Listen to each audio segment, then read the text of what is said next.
Before we get started, a big thank you to all of my supporters over on Patreon and on Twitch, with the Patreon people coming up on screen now.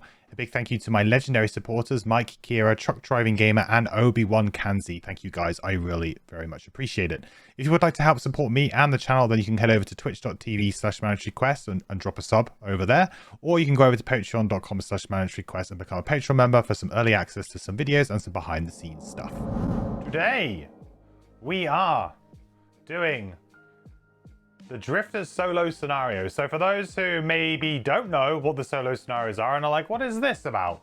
If you play Gloomhaven Digital or regular Gloomhaven, you probably have heard of the solo scenarios. So these are individual missions that only the listed character can go on. They have to complete it alone.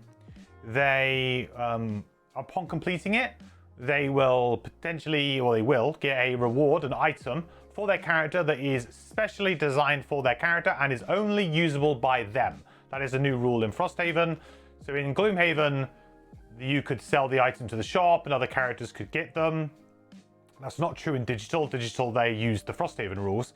But the rules for Frosthaven are that essentially only you can use that item.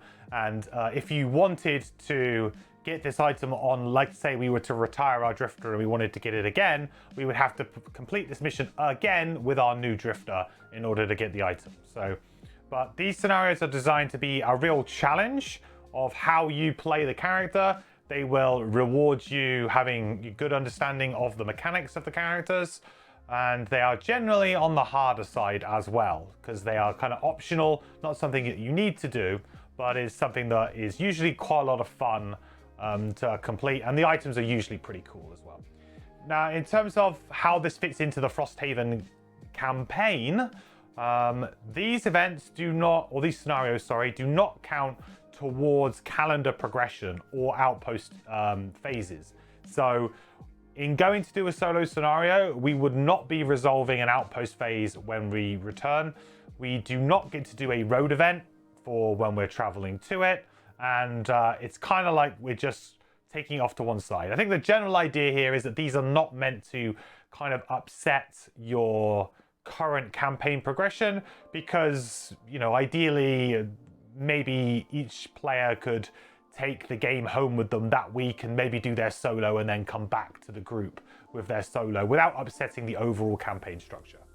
Now, we're going to make a slight house rule amendment to that rule, because if you looked at the previous scenario, I am trying to retire these characters, and we've completed Sacred Soil, which is the kind of one of the prerequisite missions that we need to do for the Drifter's retirement. But we then have to wait 3 weeks to be able to then do the next part, which is the final part of that chain. Now, I do not really want to wait that long to be able to complete that mission to do it. So what we're going to do is we're gonna treat it as if the Drifter has gone off to do their mission, the Deathwalker has gone off to do their mission, and that will count as one full week. So these two scenarios will be one full week because they've decided to go off on their own little adventures for a week, and then they'll reconvene back outside Frosthaven gates, and then we will do our outpost phase, and we'll do it as we normally would. So today, I don't know if we're going to get a chance to I don't know how quick this is going to be. I don't know if we'll have a chance to do the Deathwalkers as well today, but if not, we'll do it in the next episode as well. So that's it. So we don't need to do a road event or anything. I've had to bring a loot deck along because the solo scenarios aren't actually in Gloomhaven Secretariat. So I've had to kind of manually do this to make this work. So we are going to have to manually add the enemies and things, but it's not much work for this. But we do have foreteller narration for these, which is good. So we will jump across to that. Let me just get my chat up on the phone. There we go. Real good. All right, so let's listen to Wonder of Nature is the name of this one. It is literally the first one in the book, Wonder of Nature.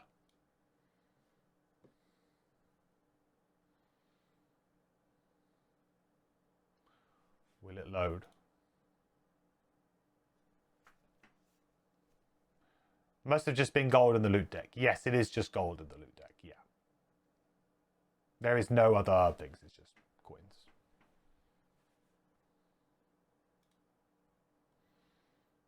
Maybe the solo scenario text isn't here. It's on Fortello. I can see it, but it's not playing it.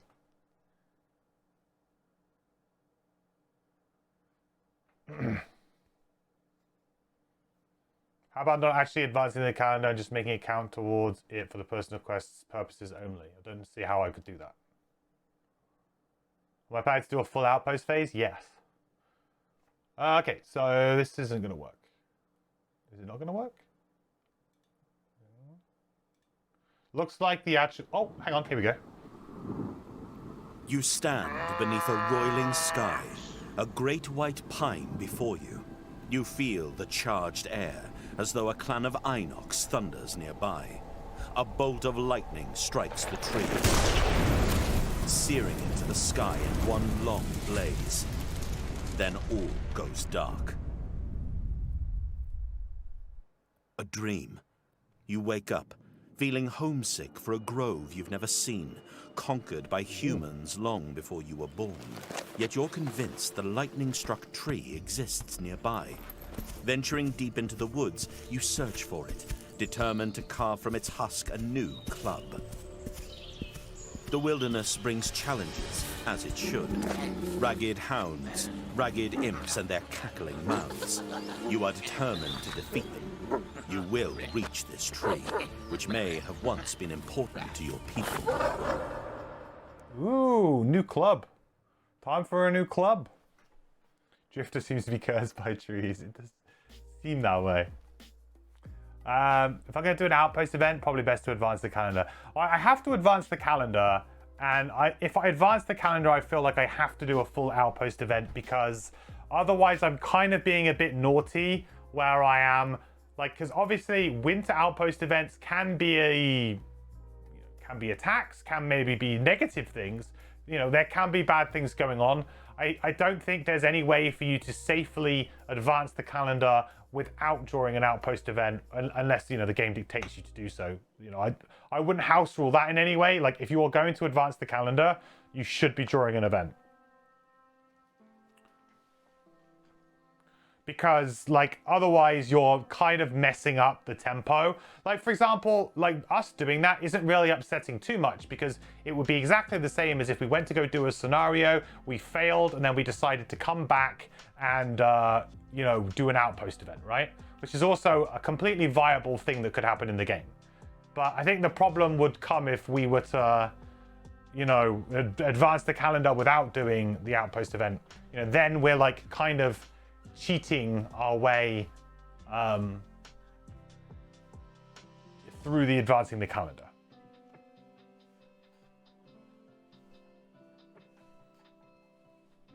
It is exactly the same as going and failing and then maybe coming back. Maybe you wouldn't do it if you were only playing one of the solos. Well, if you were in a different position to me, yes, absolutely. I mean, like, I would play it by the rules, unless you are in a similar position like me, where you are playing on yourself. You know, you're not playing with anybody else. I mean, I also don't see what would be too wrong with. I mean, I don't know if all of the solos use different map tiles and enemies and stuff like that. If they did, I didn't see anything wrong with just saying, hey, everybody take your character home, take the tiles that you need home, and, you know, before next week's session, do your solo, and then we'll count that as one passage of time. I also don't feel like anything wrong with that. I think the problem comes when you start advancing it 1, 2, 3, 4 times when you shouldn't. But 1 is equivalent to you maybe losing a scenario and pushing it forward. Like, there's not, I don't think that there's much to it at all. We're really not doing it. And say, as Dwarf says, it's a fine house rule, and Dwarf should know, so I think we're fine. Okay, so scenario goals for this one. The scenario is complete when all enemies in it are dead. At the end of that round, read the conclusion. Now, the solo scenario book is set up in the same way as the old Gloomhaven book. So we don't have a section book or anything. We just literally have everything on one page. So I can see everything here. But I don't think like it matters too much for the purposes of this, because these scenarios have always been just a little bit puzzly anyway. So that's it. We'll do a battle goal. But the only thing we can really earn here is experience points, our battle goal, and potentially some gold from the loot deck, and of course our item.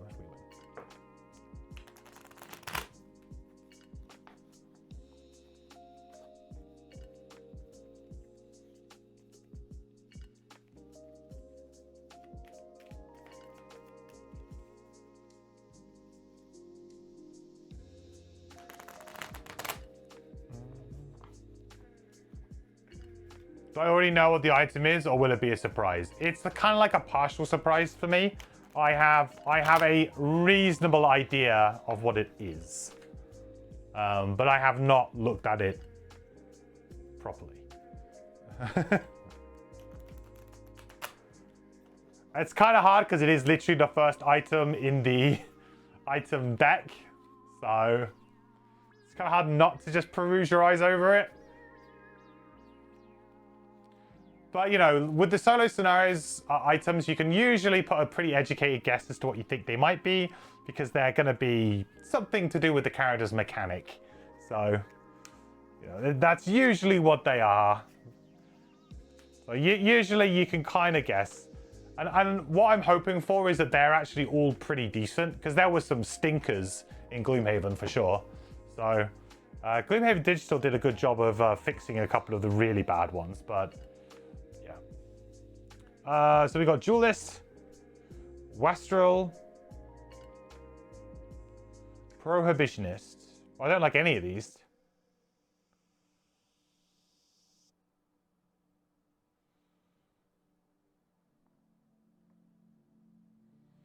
I mean, Duelist might be okay. I mean, I feel like we may as well go for a 2-tick, right?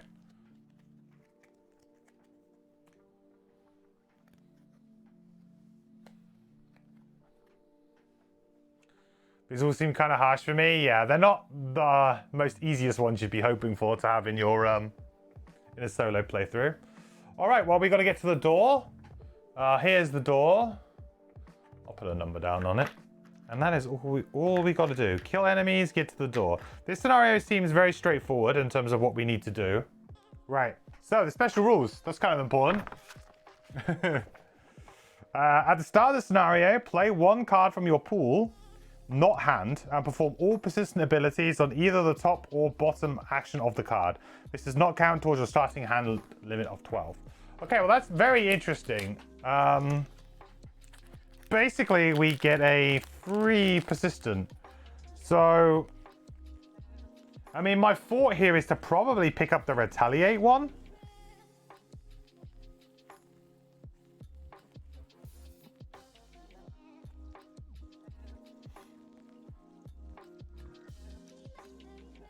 Like, free retaliate 2, range 2 could be very, very strong against hounds, against the forest imps, and also against the flame demons when they inevitably start hitting me.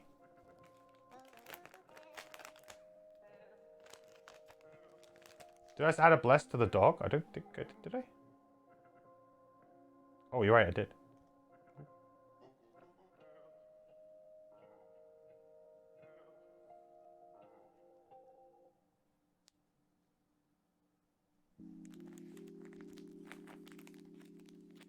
Message insert. How about play a top, since you have 2 tops? Okay, play a top. Yeah, but the tops aren't very good. Unless I was to swap a card out, and like I was basically to put a card that I would usually... So I would put Crushing Weight into my, basically into my pool, and then we would change something else. I feel like the Retaliate one is just so good, though. Yeah, the Retaliate one is just insane in this scenario. I'm taking the Retaliate one. But what I might do is I might actually start with Crushing Weight in front of me, you know?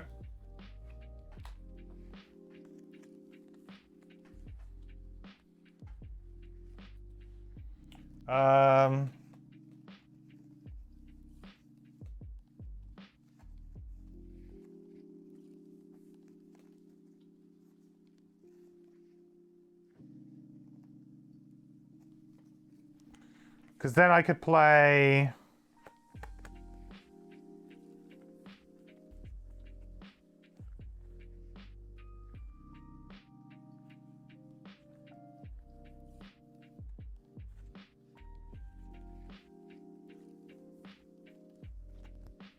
Yeah, but then I would need to play a move and an attack anyway.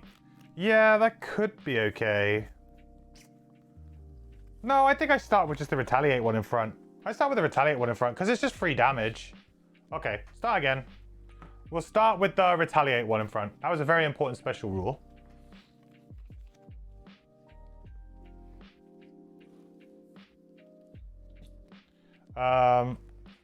Okay.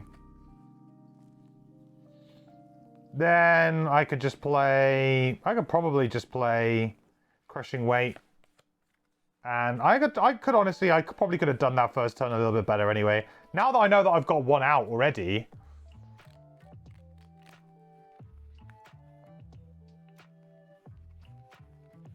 And quite honestly, I don't actually need Crushing Weight right now.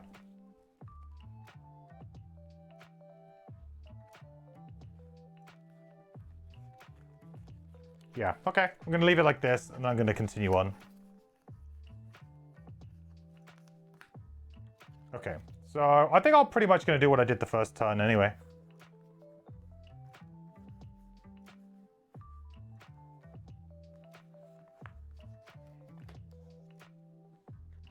I think this gives me a pretty good opening anyway.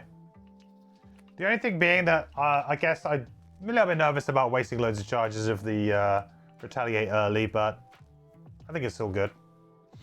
Okay, so 14 again. Let's do it. Okay. So same again.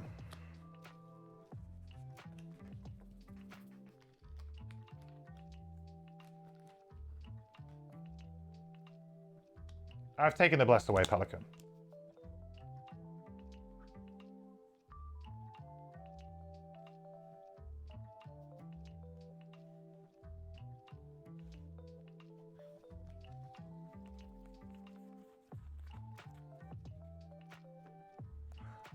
Okay, right, so Drifter done.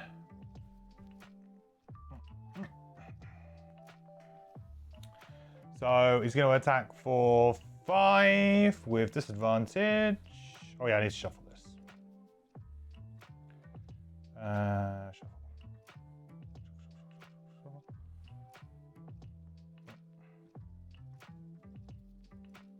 Okay, 0. So with the shields, that's 3 damage. 1, 2, 3. And retaliate 2. 3 plus an XP. So XP and then 3 damage back to this guy. Come on, click him. Nice. Okay. 1, 2, 3, 4.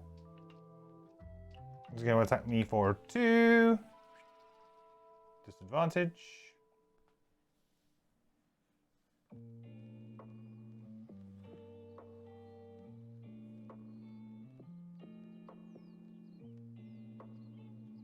Oh, 3 with a shield.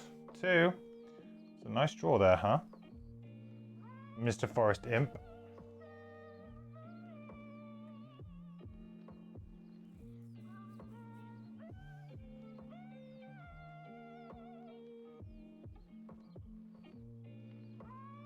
Okay, no damage on that one though.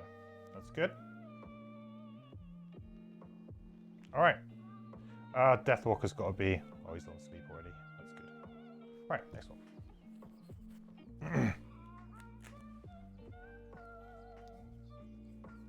Yeah, I fully reset everything. Okay. Well, we've got some great cards for dealing with the imps.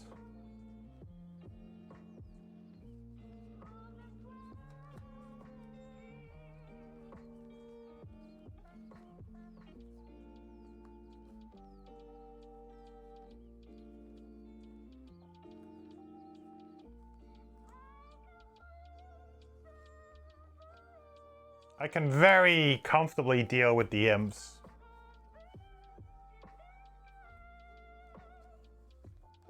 I think we go for a 27 here. Oh, 27. I think we'll go for a little vile assault. Move to heal ourselves for 4, and then we got breakthrough, which we can obviously use to kill, hopefully, the one of the imps. Well, maybe I'll use fortitude actually, because breakthrough is pretty damn good. Maybe I'll use fortitude instead of breakthrough. Yeah, I'll use fortitude instead of breakthrough.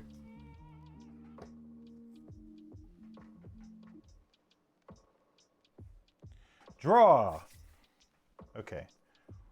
1, 2.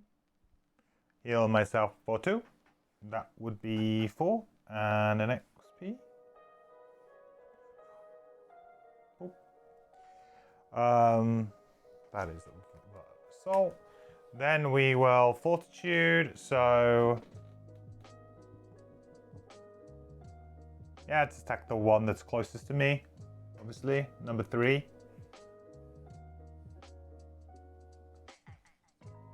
Plus 1.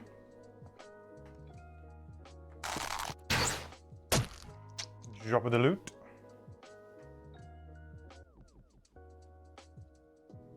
Okay. Niburix, thank you so much for the follow. Welcome to the quest.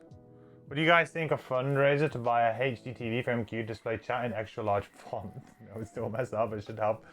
It is growing out of hand. Thank you.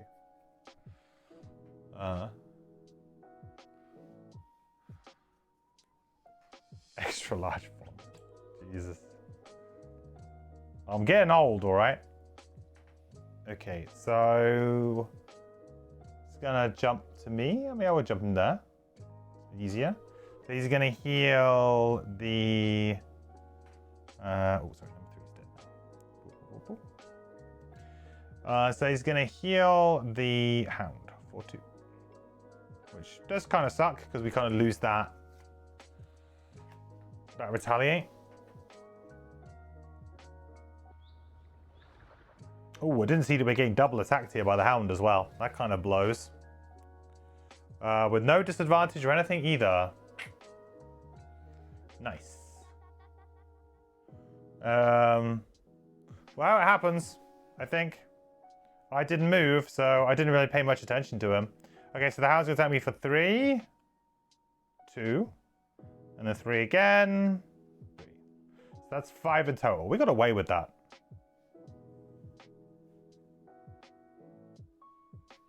We most definitely got away with that.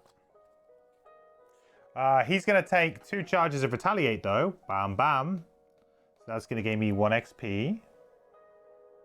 He's going to take 4 damage on the retaliate, which is really nice, actually. Now puts him kind of within range, almost. Not quite without fortitude, I guess.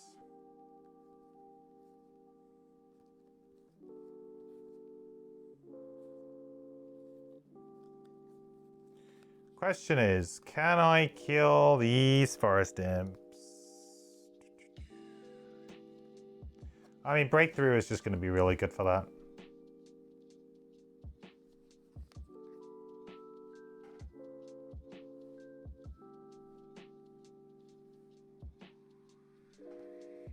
This feels very slow, though. Could use crushing weight bottom, I suppose.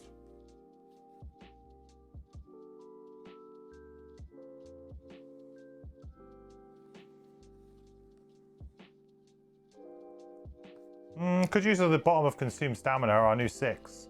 That could be quite good. I mean, we should, in theory, kill the imp.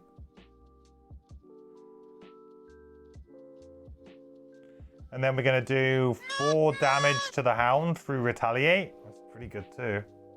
Okay. So we'll use, we'll go on 22, and I think 21, sorry. And we're going to use consume stamina bomb and breakthrough top, I think.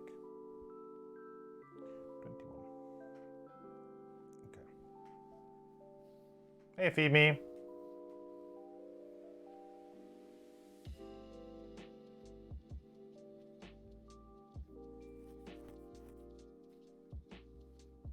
Not more easy to stack loot. Put the imp below. I'm not really caring about loot in this particular scenario. It doesn't really... Like, loot to me is not going to be something that I would really worry about. Obviously, we're playing this as an additional scenario. All we can get is gold. I can't really take it with me, so I'm not really going to worry about loot. If there was something else, like if we could get maybe some materials or something, then sure. But I don't feel like, you know, just the fact we can get gold here at this point, I don't think it's really going to make too much of a big difference. Okay, so let's see what happens. Oh, that's annoying. Well, actually, maybe when we go after the hound now, huh? We'll go after the hound, maybe. Hey, Joffrey.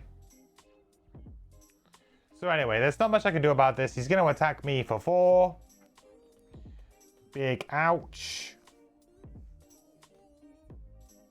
3. I'm doing well with these flips, though. Good thing about the Drifter is at least I know I'm always going to be able to recoup.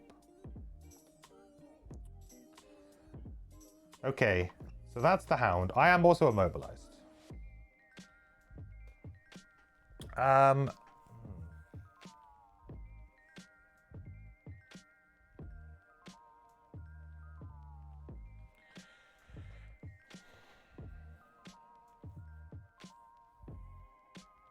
I guess I still probably just use breakthrough on the imp. Yeah.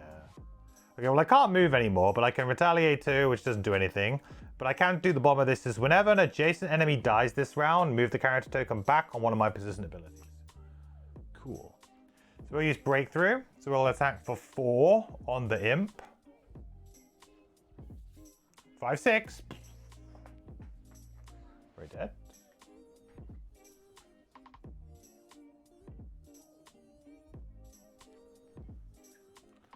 And then because an adjacent enemy died, I get to push something back. We'll push back our retaliate. Getting our retaliate backwards and forwards is going to be quite important, I think.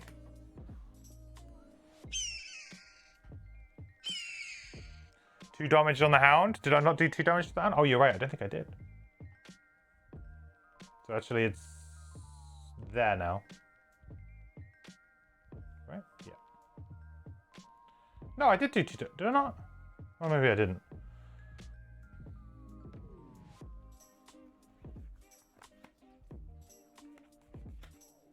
Italian one's so good, just 3 damage was not. Yeah, I mean, it's the first time I've used it, but so far so good.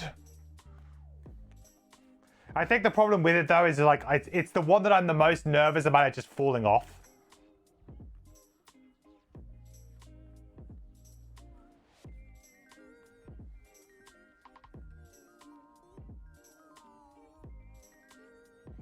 Do we go for a risky? Do we risk it for a biscuit on this one? This next one?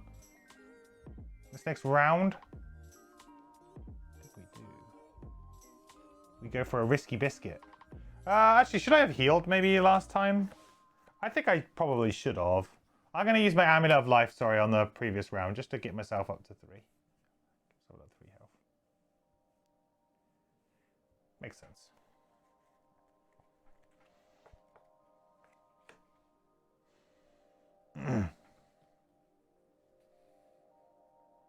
You like it better than Shockwave?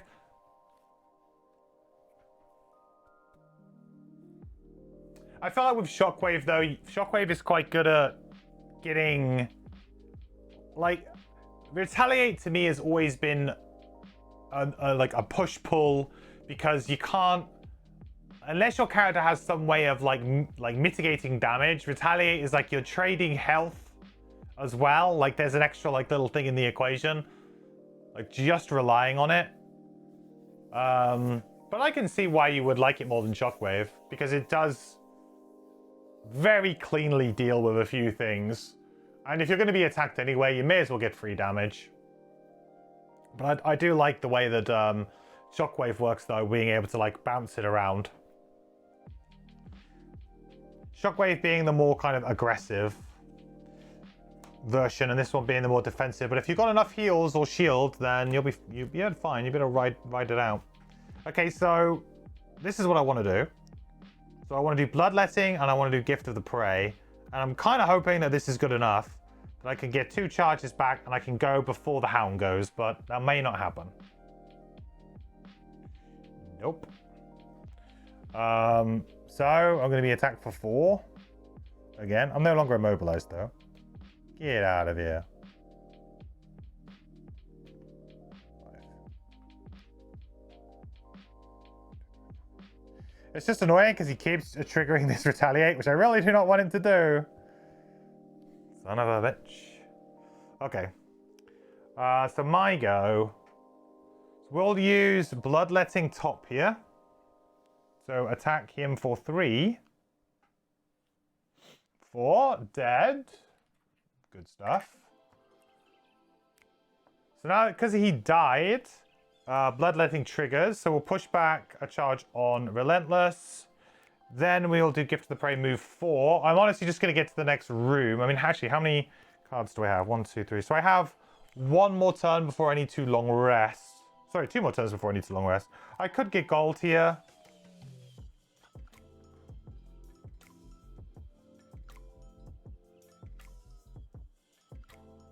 Actually, no, because I might want to spend a turn getting... Well, I want to spend a turn getting Crushing Weight up.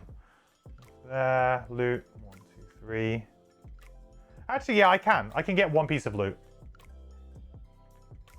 So we'll do that. And then, if I killed an enemy this round, move the character token back on something. We will move it back on Relentless. I know that Relentless is going to be difficult to maintain for the whole scenario, for sure. So just any charge that I can give it, I think I should.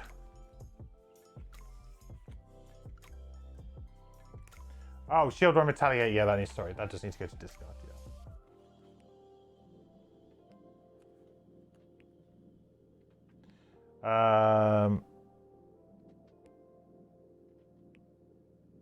It's why I generally don't put them in my active area. I thought, like, because I'm playing 1 character, I kind of have enough space to put a card into my, like, active area for the round.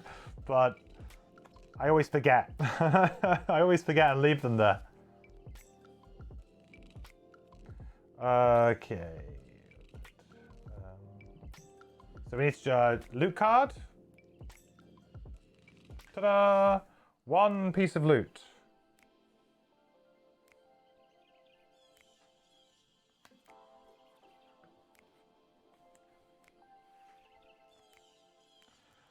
Next round.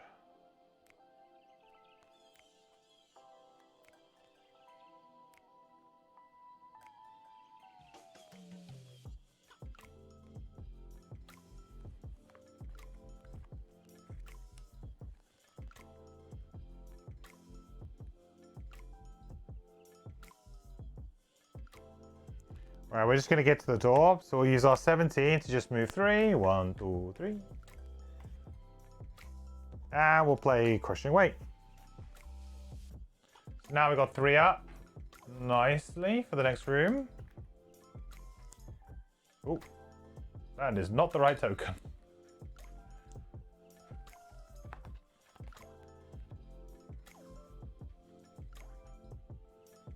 End round. Then we literally just have a couple of cards just to play to get closer to the door. Do. Boop. And then we get to move a character token back. We'll keep moving it back on the Retaliate, I think. Retaliate's just going to be so strong. Okay.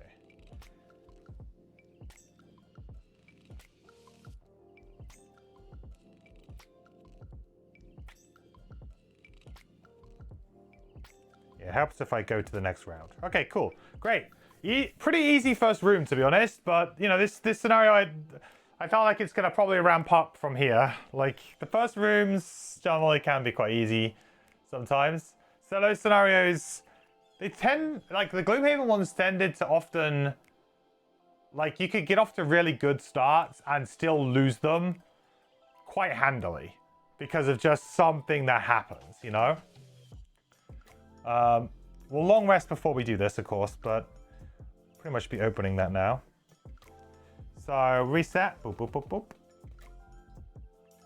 We get to heal for 4 and an XP.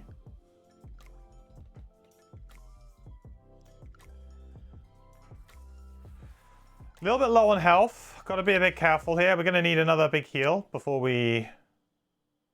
Possibly even before we go into the next room. Get rid of a card. What should we get rid of?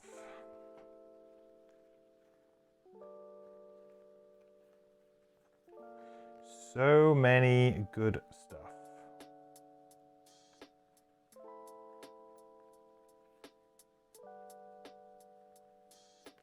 Just got, like, every card that I have is just great. You know? It's tough, I mean, it's a good problem to have, but...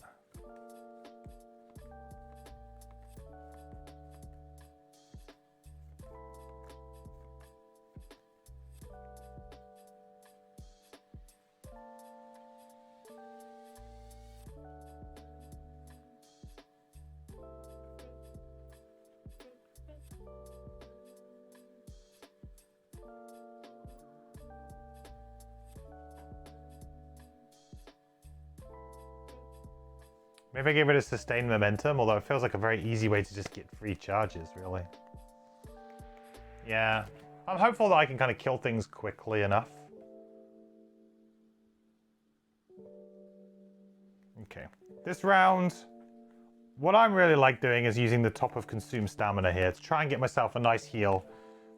Maybe use shockwave to move in, get a shield.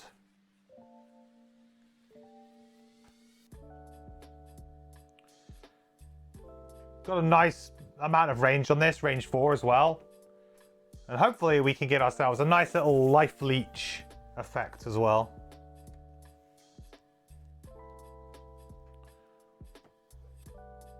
Alright, draw. So, we have move 3, so 1.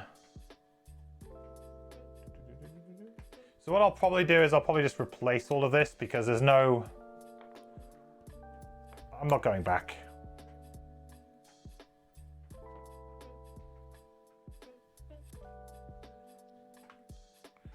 Baba.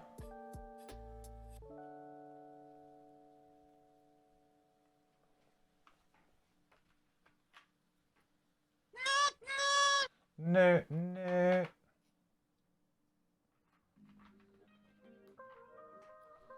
Hey, Kira. Here he is. The proud owner of a copy of Frosthaven.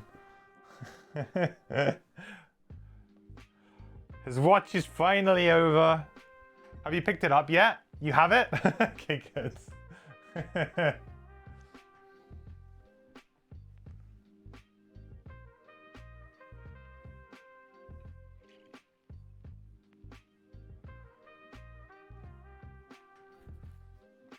16 kilograms, yeah. It is a beast. An absolute beast. Oh man, we got loads of stuff in this room. This room is pretty nasty. This is very nasty, actually. Look at this. We got 2 imps, 4 hounds. Ugh. I'm not a fan of this. And some nests.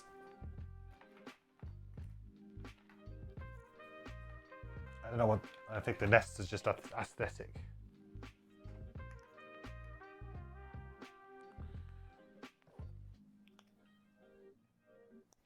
Boop.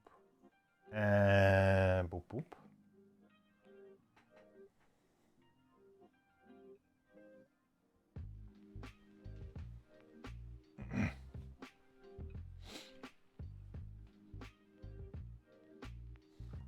Question regarding the loot deck. There are a couple of coin cards with section book indicators.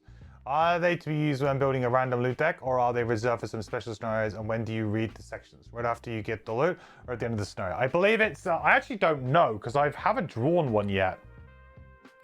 But I think that there's a special, like, thing that comes up for that, right?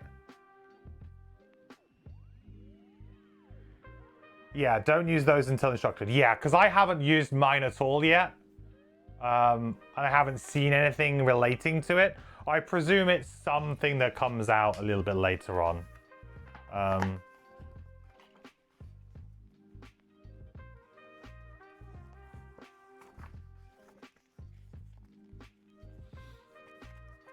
It's like how people always tell you the weight of their newborn. I think it weighs more than a newborn, right? What's the average weight of a newborn? How many Frosthavens is one newborn? We're asking the real questions here.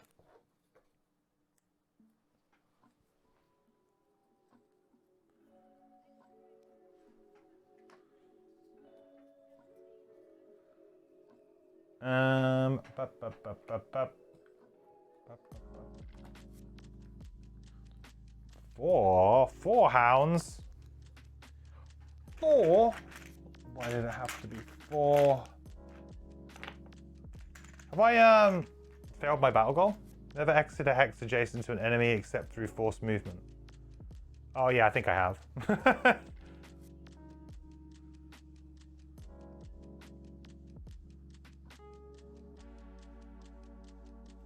Yeah, I think I have.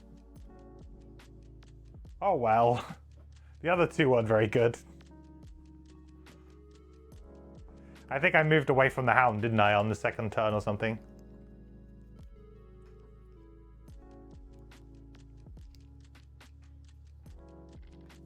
What do we got? 4, 6, 3, 5. 4, 6, 3, 5.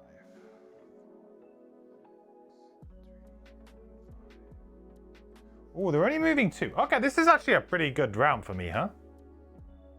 I actually might want to jump back a hex.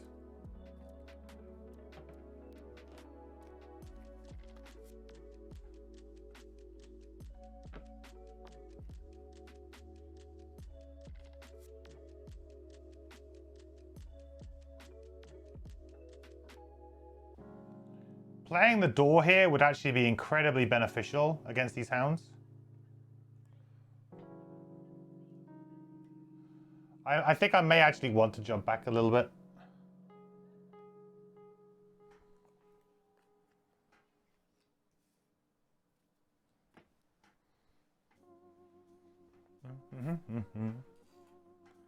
It's 5.2 newborns. Nice. I think I'll take the Frosthaven every time.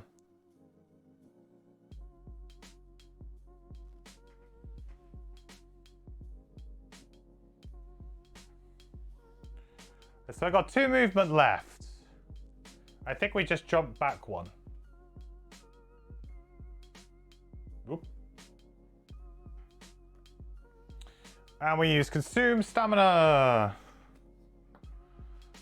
So we're going to attack, I guess we just attack this guy here. 1, 2, 3. We attack hound number 5? Hound number 3. Maybe hound number 3, because it's going to be probably pretty close. Hound number 3, you shall be attacked for 2.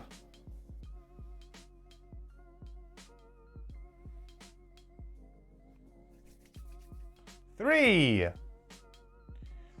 So we do 3 damage. 1, 2, 3.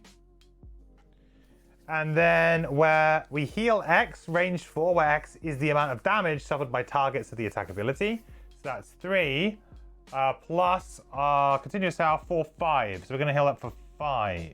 Not too shabby. 3 damage, heal 5 seems legit.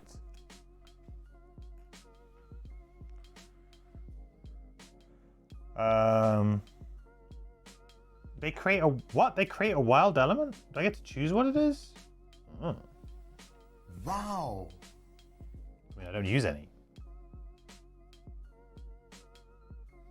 Ice. Take that.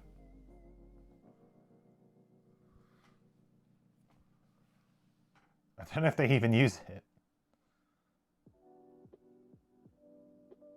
Do they use any elements? Do they use dark or anything like that? Earth? They probably use earth. Okay. I can't even remember. 1, 2. 1, 2. 1, 2. 1, 2. Oh Lord, they coming. They have a consume any. Okay, so I guess it doesn't matter.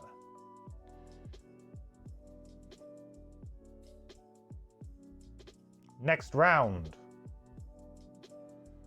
Right, so this is the kind of thing where, like, maybe we should have bought that card. the attack everything, destructive frenzy, whatever it is called. Maybe we should have bought that card, guys.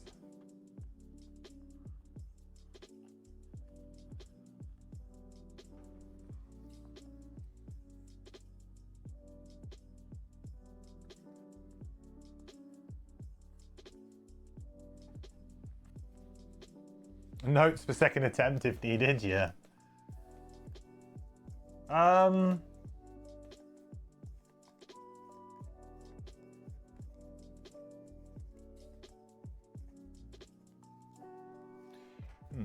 You see, like, Shockwave would be really good here if I could get it going, but I think Shockwave might be like a room 2 play anyway. Room 3 play. Ideally, I want to just kill these imps. Like, let's be honest here. The imps are a pain in the ass. We need to get rid of them.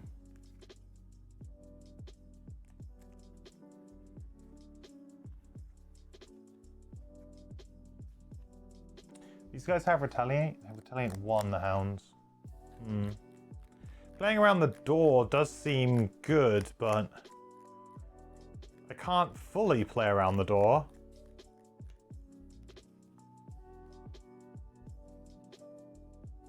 I'm going to be open on at least 3 sides. I think it's probably better for me to actually play the corner here. Yeah, I think it's better for me to play the corner.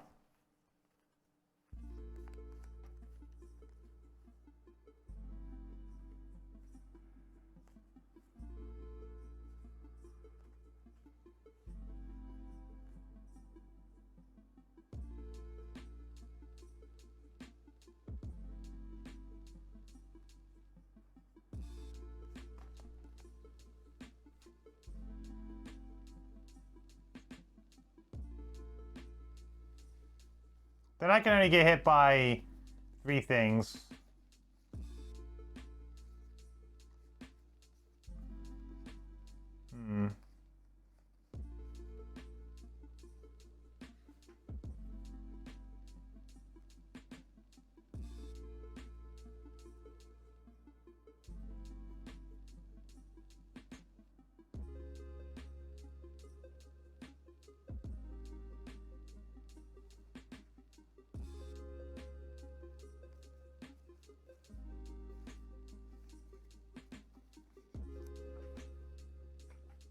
Might be short resting at some point.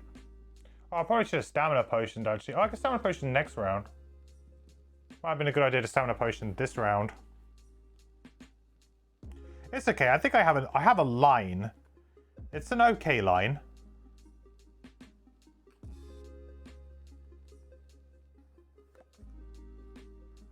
The initiative kind of blows though. I guess that's kind of the case always with this character, huh?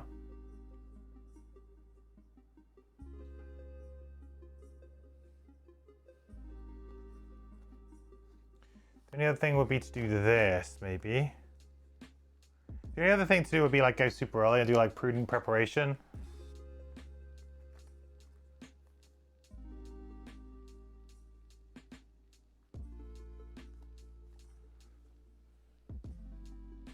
And just let the retaliate fly.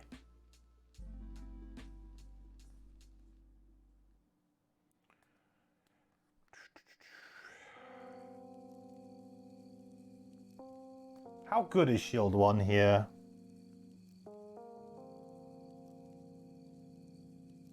It's kind of fine. I mean, the Forest Imps might just heal. The Hounds also might not do, like, they might do their muddle.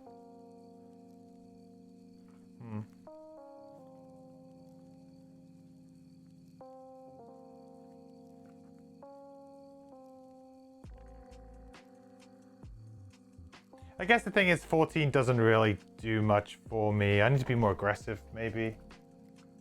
Okay.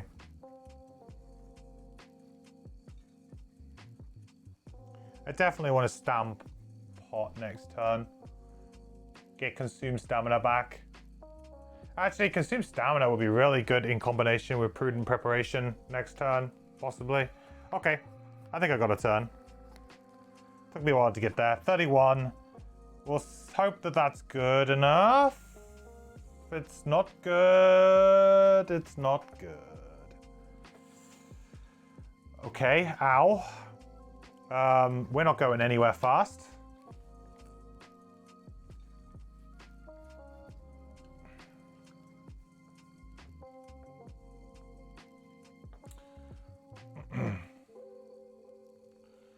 All right, well, can't be at 6, that's for sure. So number 3 is going to attack for 3 with disadvantage.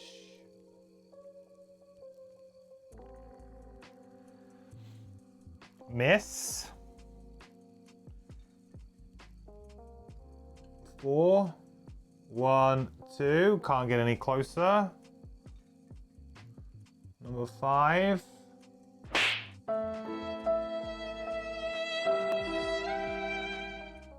Oh, I need to do damage, retaliate, right? So this guy. Boop, boop, boop. Number 5. Disadvantage.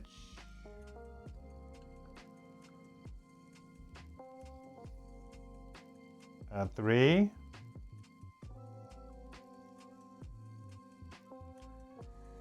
Retaliate. 1 XP. 6. 1, 2, 3. Good draws times 2 now. Oh, fucking knew it. I knew it! I called it. I was like, gonna draw it on the time when I don't have the thing.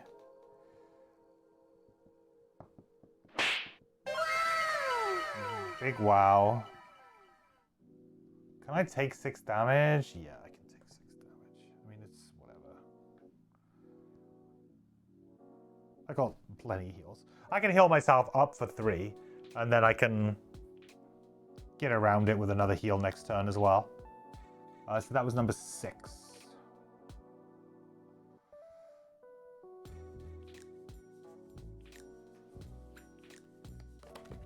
The turns the table in. I think we're okay. I think we're still fine. It's a frustrating thing. Well, I think we're still okay.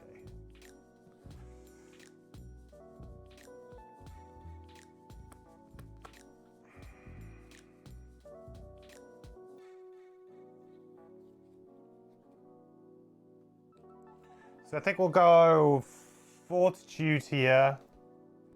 And we'll attack number 3 here. For 3, 4, 5, and an XP.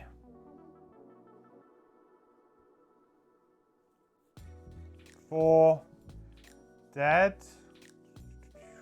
3 is dead.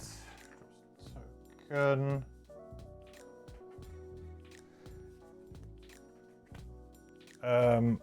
We play at the bottom of this, even though we can't move, but if we killed an enemy this round, move the character token back on 1 mark. Persistence. Now, I'm potentially just going to be losing Relentless next turn anyway. I could put a charge up, but ultimately, there's a very good chance that I just lose it anyway.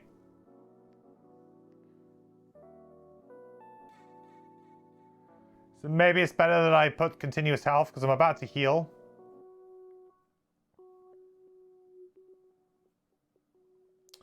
And we just kind of let Relentless do its thing. I'm also about to take a bunch of damage, so...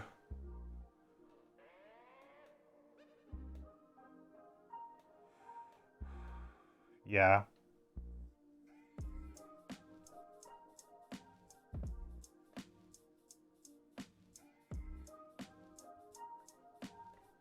Okay. Stamina potion, I think.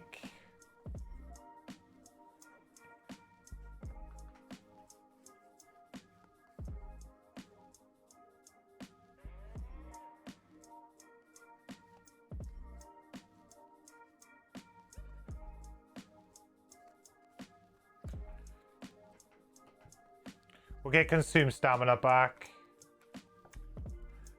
Just so that we can do a nice little free retaliate 2 next turn as well.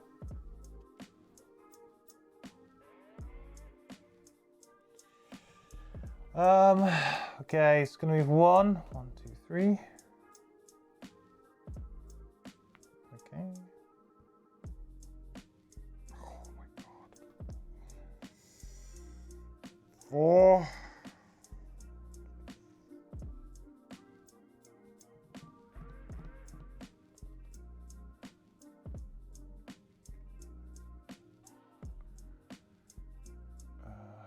Where do I want it to? Where do I want to go here?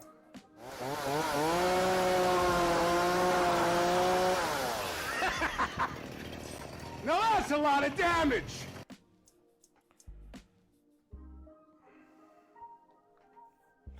You know that there's mostly just like plus damage in the deck at that point. Like we've gone through the deck so much in this particular round.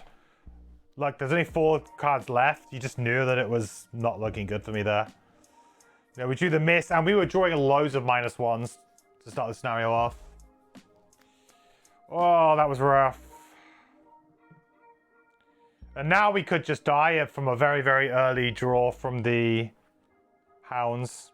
Could just be it for us.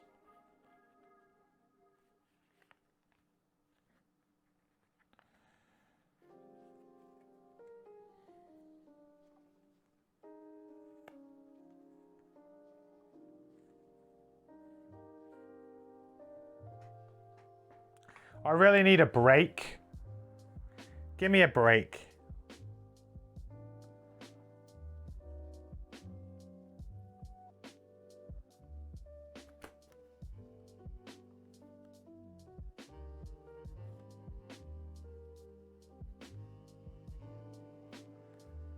I mean, I can heal up for a lot here. Like a lot.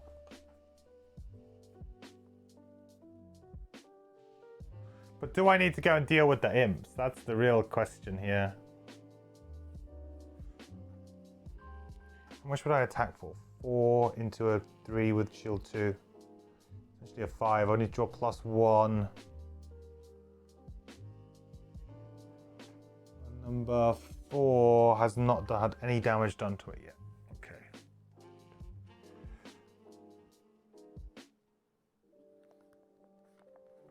Ugh.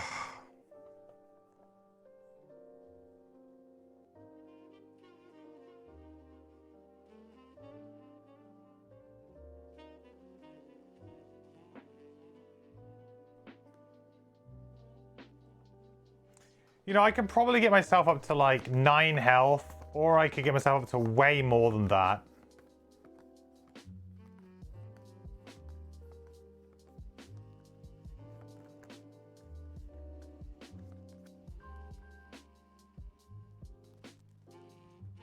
It's gonna be hard with that AoE, yeah.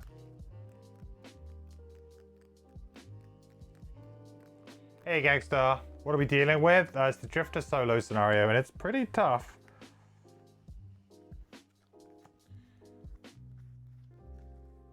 Like the low-hanging fruit here is the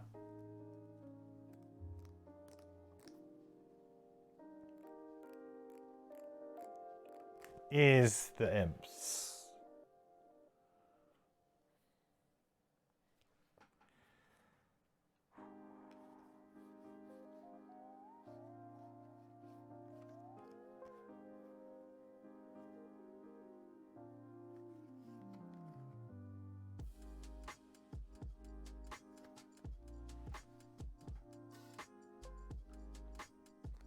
Okay, risky.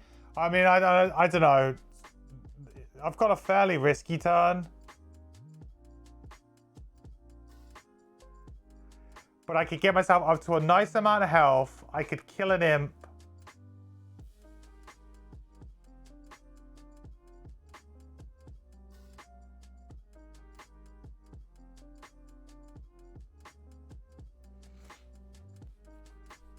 I could refresh my items so I could get a bit of disadvantage back.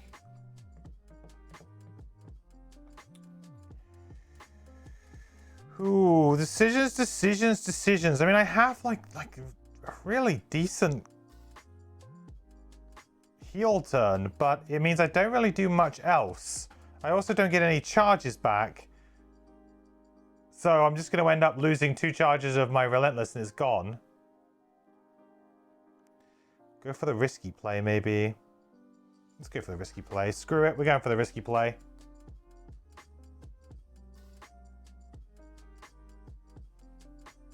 Ah! How are you supposed to beat, like, hounds, man? Hounds are just, like, awful. Yeah, probably just lost now. I could have maybe used my renewing potion last turn to get, like, another heal. So I was thinking that when I was going into this round, I was like, I should have maybe used my renewing potion previous round to just get this back, do another amulet, get another 3 health. Like, that would put me in a reasonable position. But now, like, I'm just dead. That's pretty much it, I think. I mean, we'll see what they draw, but that's the end of that, I think. Yeah, I needed to use my renewing potion at the end of the last round to give myself a shot. If I had played the non-risky turn, I would have been fine. Well, I say I would have been fine. I would have had more health. I don't know if I would have been fine. They're still attacking for 5. Yeah.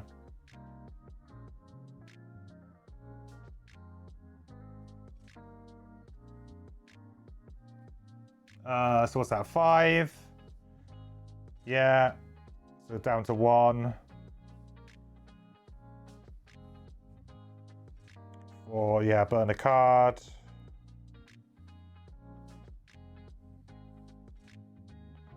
Burn a card. Can I afford burning 2 cards?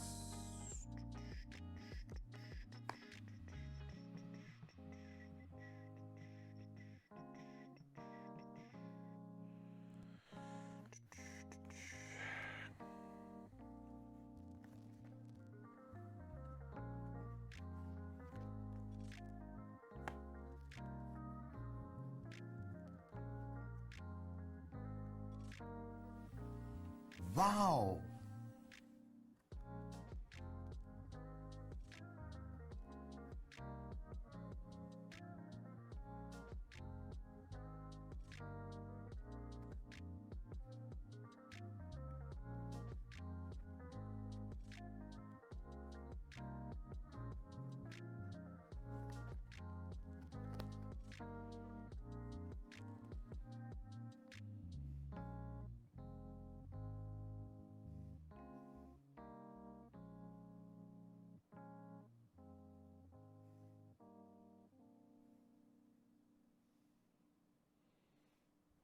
Might be able to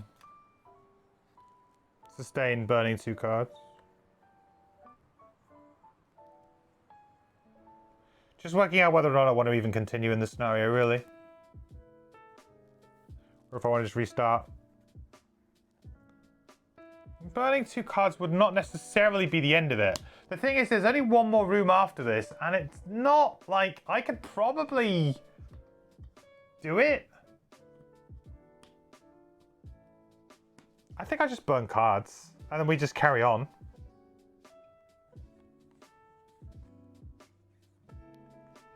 Question is Fierce Barrage worth keeping or not? Maybe, maybe not. Some +1 draws, yeah, definitely is, but...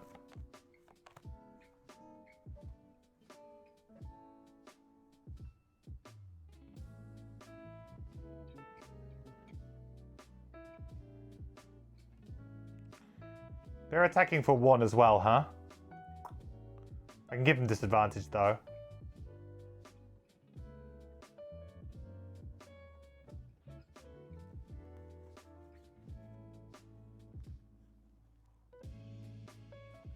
Okay. This card's super important. This card's pretty important. Okay. Let's play on. I'm allowed to look at the next room for what it's worth. Solo scenarios are open info. I figured as much. Like, I mean, I know it's designed in the old way, probably because you didn't want to provide too much stuff. But. So wing shoes. Jump over. We'll heal ourselves for 4.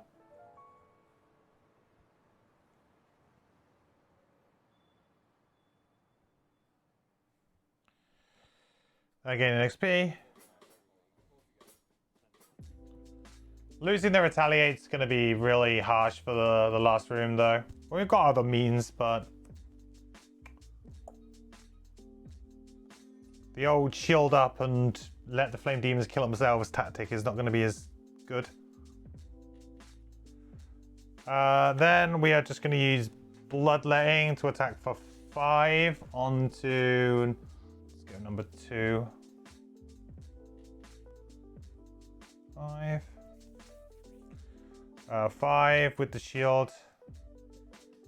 Still dead. 2.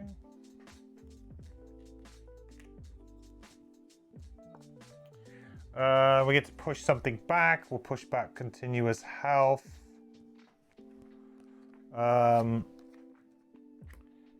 We use renewing potion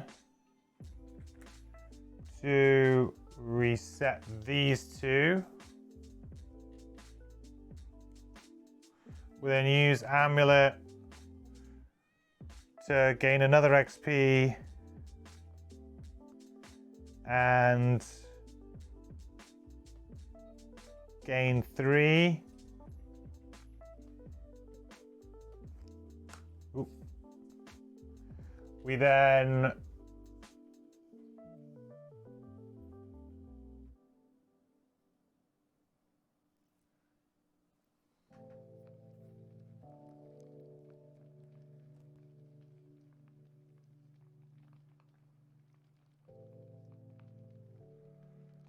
I think I can draw a +1.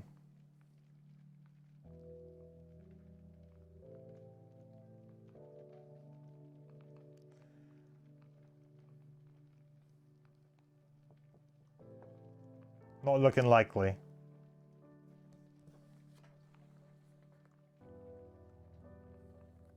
Okay, we'll leave it at that.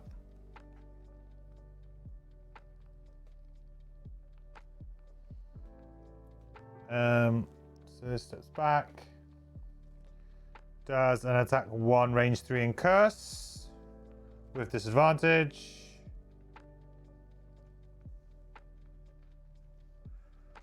One. And it's oh no, it doesn't take a retaliate anymore. Damn it.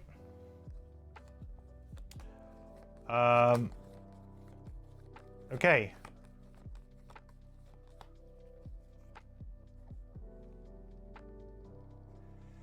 I could short rest. I mean, I just need the hounds to not go super early here. Just have a turn off, please, hounds. I'm gonna have to risk everything right now, so let's hope 21's early enough, shall we? Just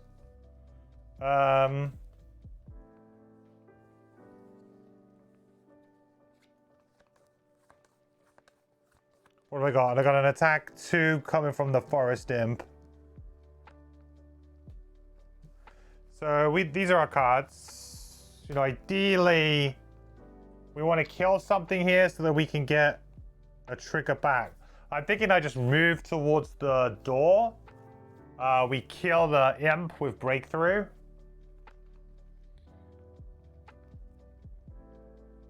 Alternatively, I leave the imp alone for now because it's only an attack 2. Could be worse. And instead, we kill a hound, which will take a little bit more damage off the board, but it will mean I won't get that adjacency trigger to get like another charge back on like continuous health. The thing is with continuous health is that it's gonna be rough for me anyway now. What's that movement for? I mean, they can get me regardless. Regardless of what I do here. See you, Pelican. Wound and run tactic is still an option for the last room, possibly. Frenzy Potion and pray for +1 on the 5 HP Hound. Yeah, that's also something that I am considering. I was considering doing it last round, but I thought,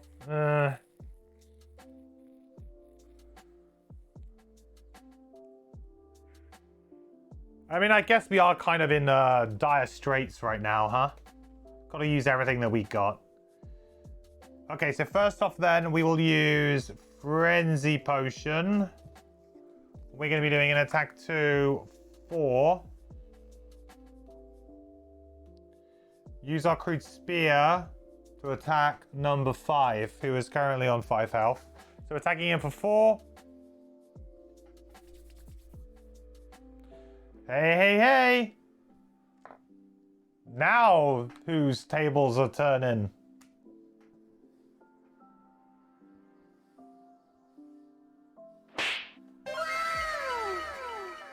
Okay. Then we go 1, 2. With the bomb of consumed stamina. Then we're going to use breakthrough to attack for 4, 5, 6 on the imp. Yep, dead. Okay.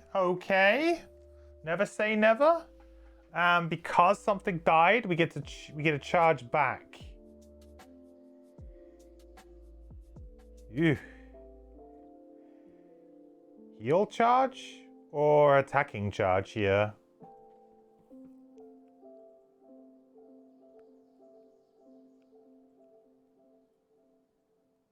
Heal, I think.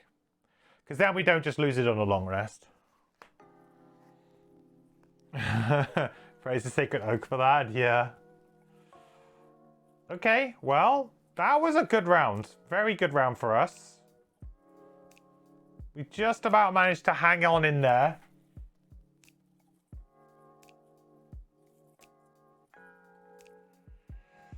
Okay, Mr. Hound. Wait, this is dead.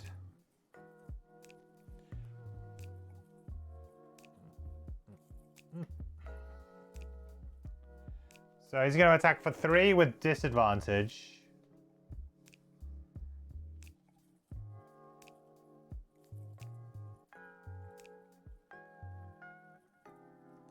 You just couldn't give me, like, something there, huh? Just a little something.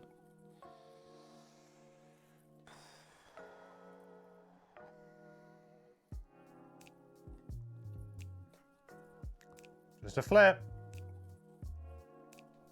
GG. I got no cards in hand. No cards in hand. Oh, bro, that's really disappointing. Like, if I hadn't had the disadvantage on this, I wouldn't have flipped. How rough is that?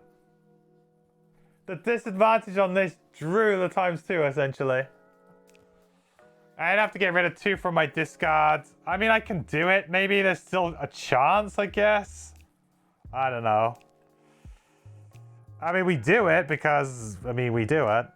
We're going to at least give the next room a shot, I think.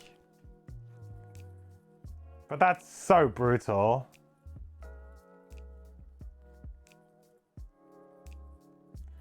What's it going to be? What's going to be the cards that just win us the next...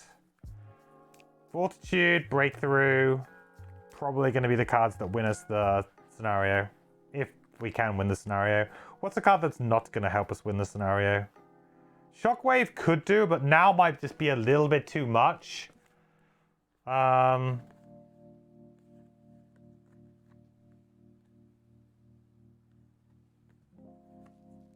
Gift of the Prey. Oh, and something else, right? I got to get rid of 2. Oh, yeah. Maybe we do get rid of Shockwave. We hope for crits. How much health do these guys have?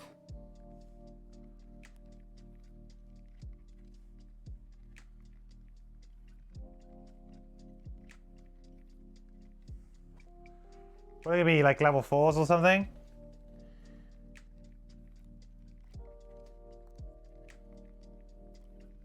Three and 5. That's not that much. Shield 3, we can kind of get through that too.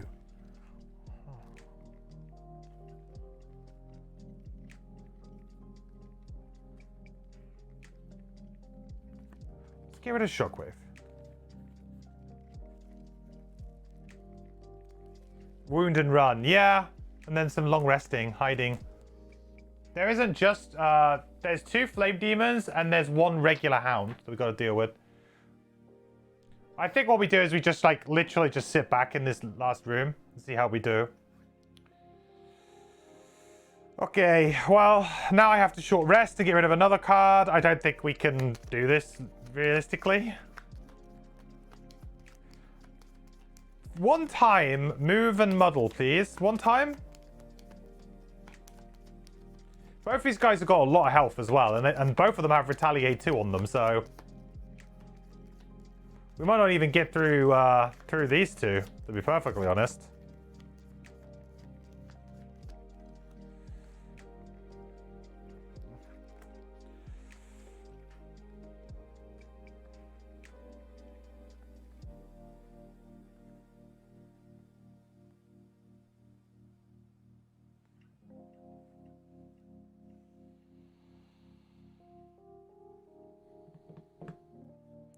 Jesus, they're just coming after me. I've only got 4 cards, so I think it's over. Did hounds take damage? I didn't have retaliate up. Or did I? No, I did have retaliate up, didn't I? Yeah, you're right.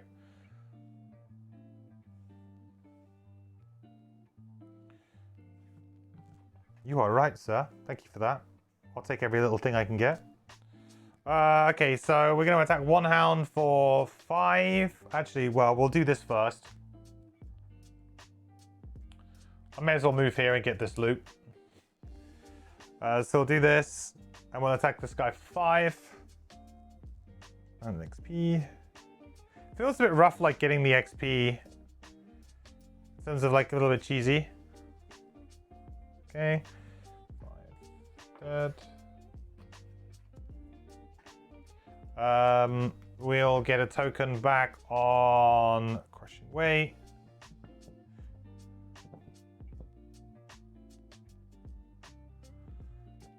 Sure.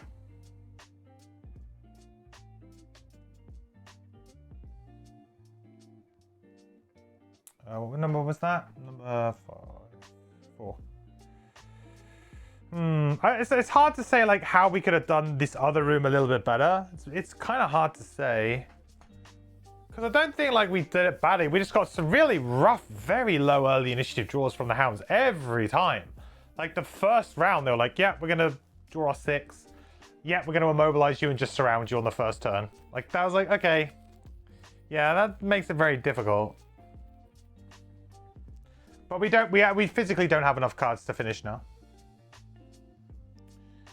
So we'll probably just reset now. We'll loot this 1 token. And we'll just reset. Because I think we can do this. So just 1 more coin.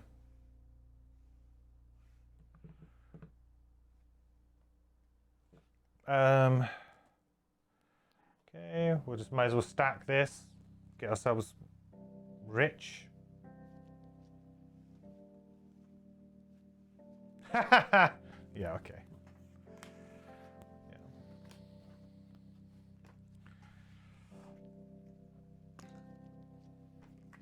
Yeah. Okay, reset.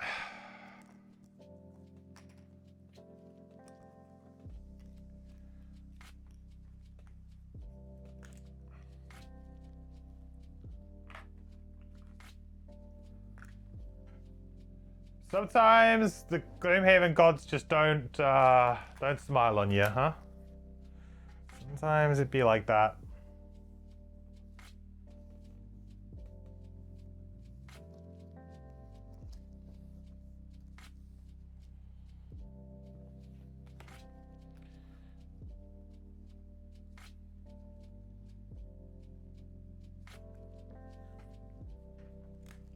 Maybe I need the Fury card. Destructive Fury would be interesting. I do think it could be pretty useful here, because the idea is that realistically, I don't think you want to play Crushing Weight in the first room. Or you don't need to. You could, but I don't think you need to. So it makes a lot of sense to instead set up a really big, like just use all of your charges of Crushing Weight and all of your charges maybe of Shockwave in the one action, basically. And it's like you're burning 3 cards in one. You'll be burning Destructive Fury, you'll be burning all of your charges on Crushing Weight, and you'll be burning all your charges on Shockwave. But if you do that, you pretty much just wipe the room, or get very close to wiping the room. Yeah, I think it seems pretty valid to me.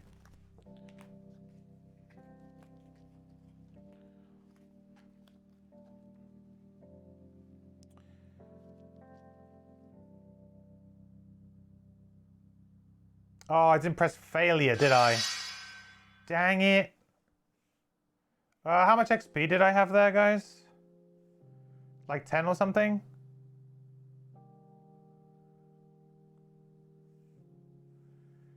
Gold. I had like 2 pieces of gold or something.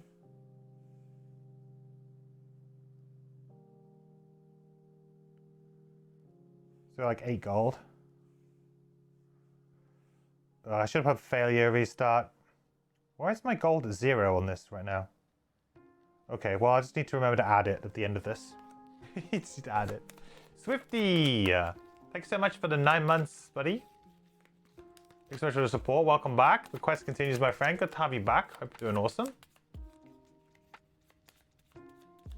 You checked it? I had 11 XP. Okay, thank you.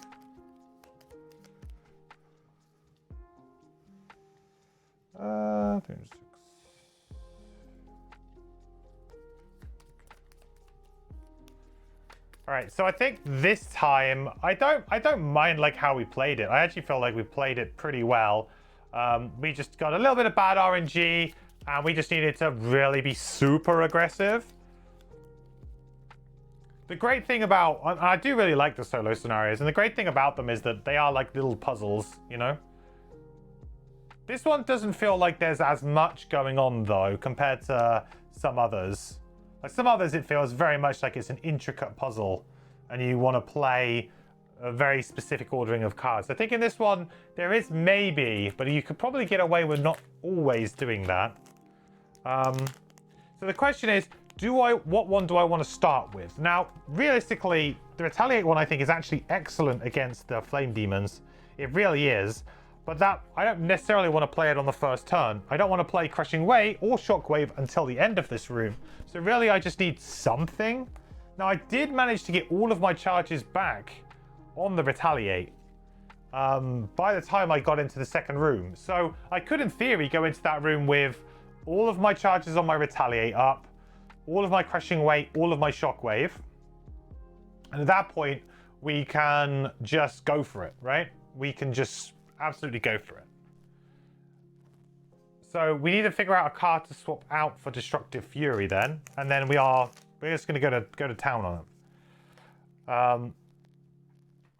The thing with Destructive Fury is it will not necessarily kill everything. I mean, we're attacking for 3. With Crushing Weight would be 5. With Shockwave, like 6, 7, and I think they have 9 health. So there's, you know, we'd have to draw some good stuff, or you know, we're not quite just destroying them completely.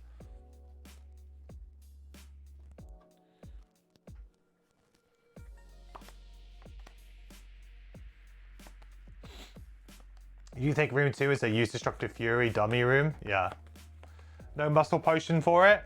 No, I mean, I guess I could in theory go... I mean, I can actually probably... Probably I can brew one. I know I've left Frosthaven, but for the purposes of the solo scenarios, we're not technically like doing outpost phases or anything. So, like in theory, I could freely go backwards and forwards. So, like, you know, I'm not like technically there.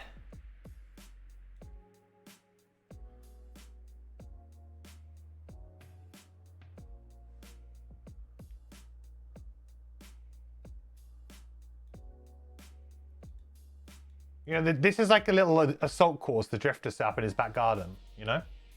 Grab it. Right. I mean, what is it? I need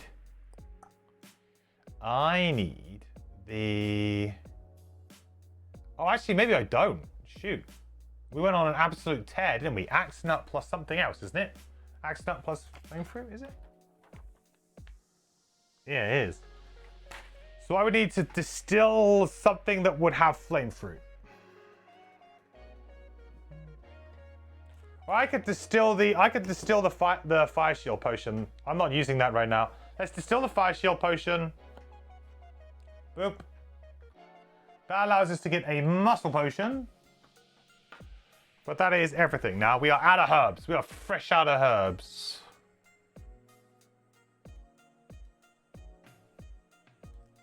And I guess we swap out the stamina potion. Because I guess frenzy and renewing are a little bit too important. I guess you could argue that maybe renewing potion could go.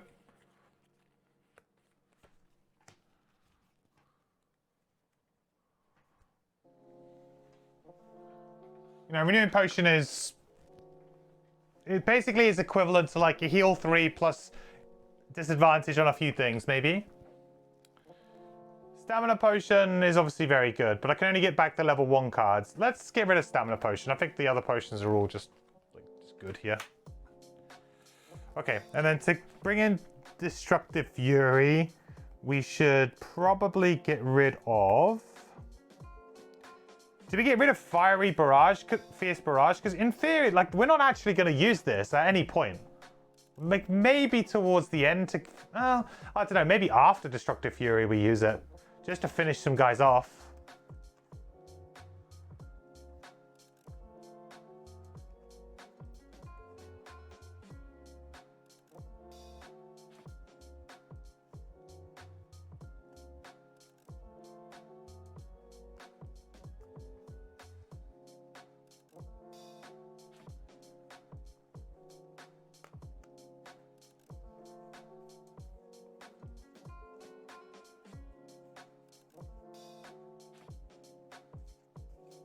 Kind of hard, actually.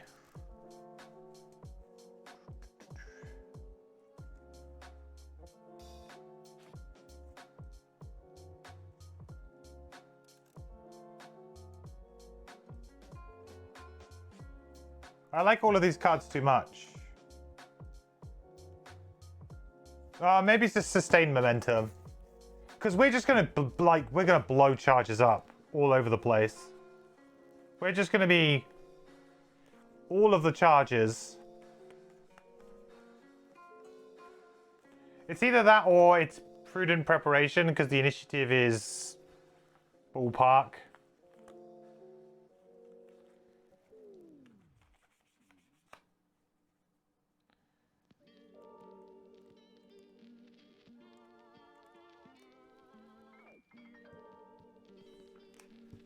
Let's get rid of that.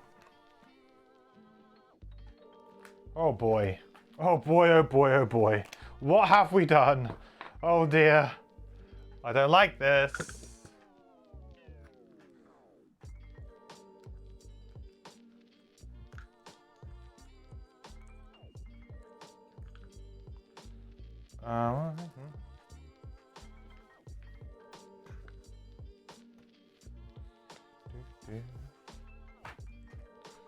Swap out the 4 or 4?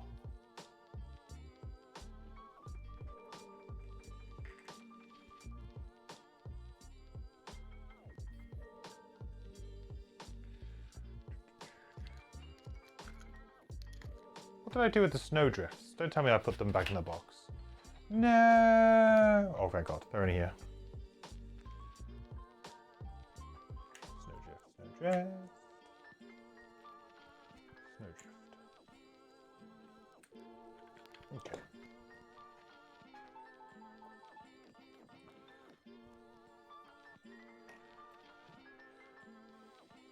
Is this going to be like the one scenario that Destructive Fury is just insane in?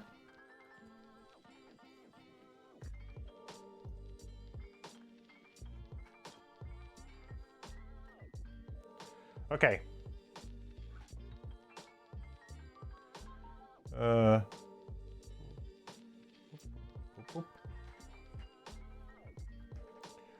Right, quick restart. Let's do it. So, We're going to start special conditions. We're going to start with the Retaliator again. We're still going to start out with Relentless Out. Need to do another battle goal.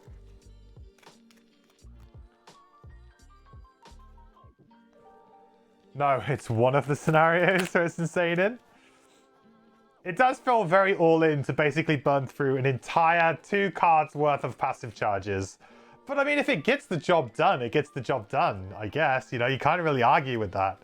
You know, am I gonna miss them in the last room? Yeah, because they're quite good. I mean, I might not get through all of them, but maybe I will.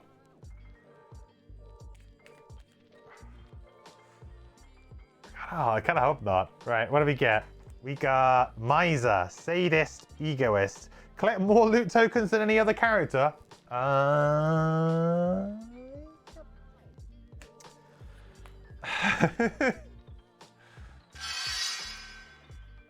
Hey MQ, long time no chat.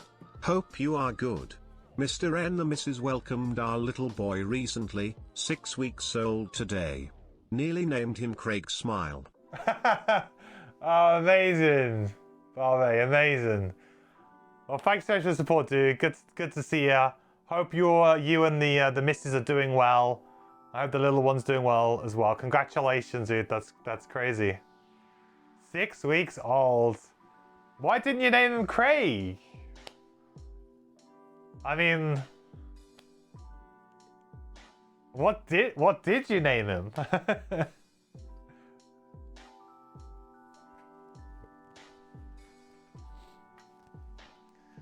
Egoist for the 5th time. Yeah, we're getting Egoist quite a bit. I am shuffling. You can see me shuffling, all right? Harrison.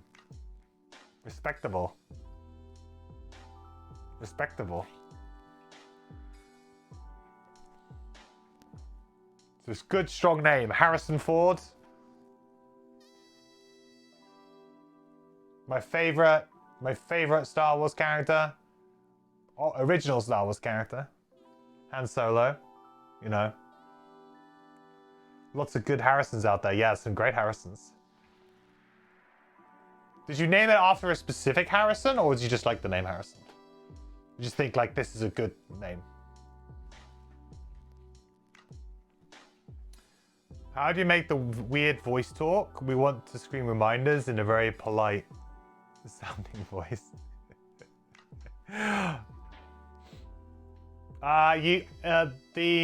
The TTS, the text to speech, will only works on. I think it works on subs. So when you sub, you'll have a little thing that will come up and say share, and if you click share, you type in your message and it will do TTS. And then I think also on bits over a certain amount, I believe. So a bit donation over a certain amount, I think it's like 100 bits. That also triggers the TTS. You like that he might be called Harry when he's older. My old man's name. That's cool. Yeah. It's always good to have like a nice name that you can shorten as well, you know? Now you've got like, you know, Harry is going to be probably what like he'll be called at school, right? It's a good name. And then, you know, Harrison when he's been naughty. Choose a name you can yell. Yeah.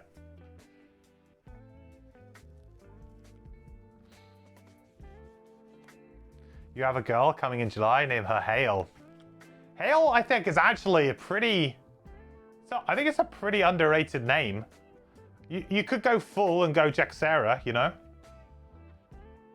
Go full... I mean, that might be setting her up for a questionable life, but...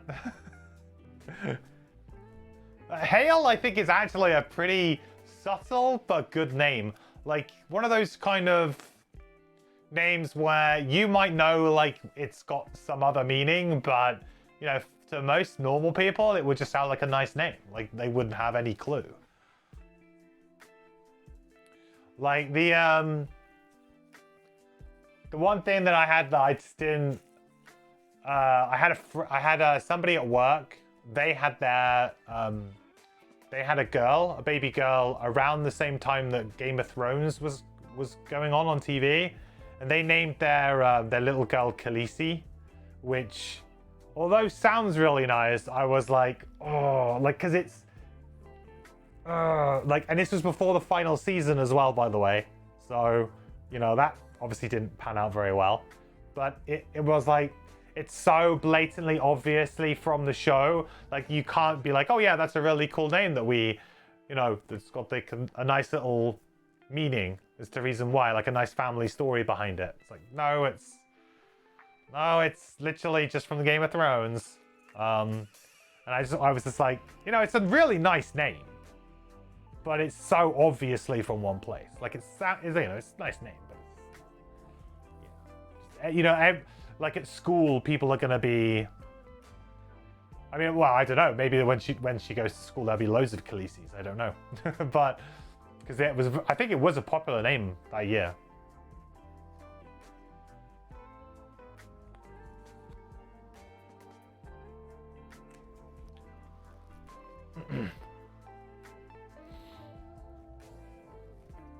But that's great news, Barbie. Congratulations, dude. Very happy for you and the missus.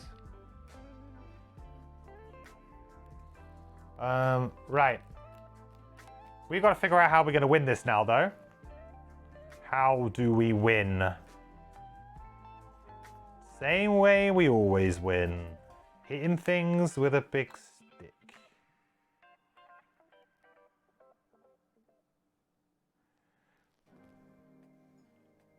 I quite liked our opener on this last time, so... Oh, hang on. It would help if I actually put the enemies in the scenario, wouldn't it?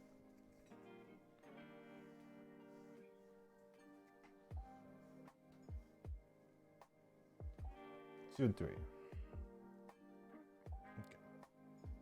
Oh, now they're going to decide to do the move and muddle, huh? What a bozo. They didn't draw that a single time last time.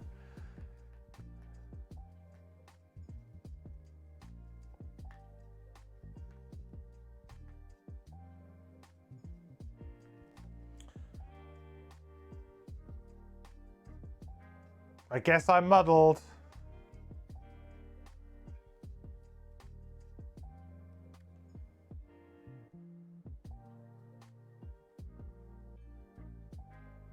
I mean, my turn was just literally these two, so I mean, nothing really crazy is going to happen here because I'm not getting attacked, so the shield and retaliate ain't doing much.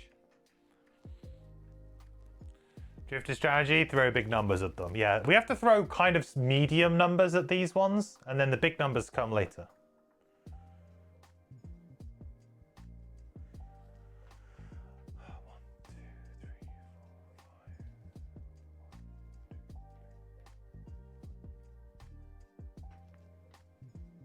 The good news is that the retaliates are all going to kind of go off now, so that's nice.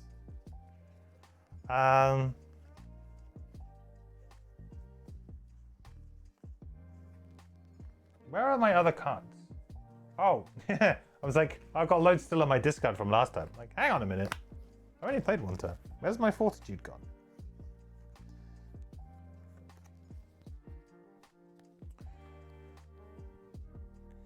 Hang on a minute.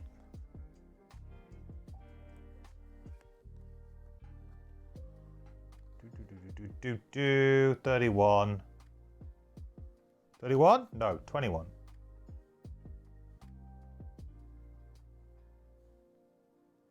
Oh, whoops, have I not gone to the next round?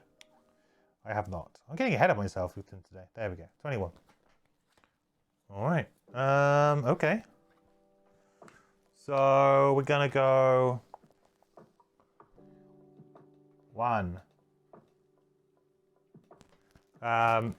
Whenever an adjacent enemy dies this round, get to move on stuff around. I'm gonna use Fortitude, and I'll do Fortitude on. I guess I was assuming that I would have actually spent a trigger on something at this point in time, which I have not. So Probably shouldn't have used the bottom there. But anyway, I'll attack one of these imps for 3. Am I muddled? No, I'm not muddled anymore because I was muddled last round.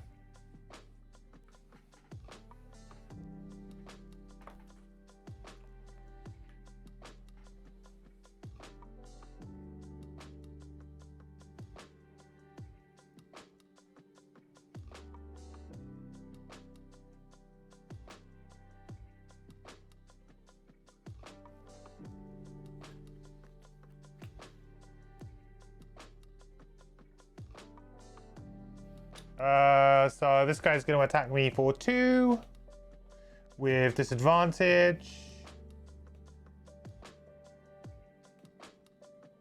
1 damage. And 1 retaliate trigger.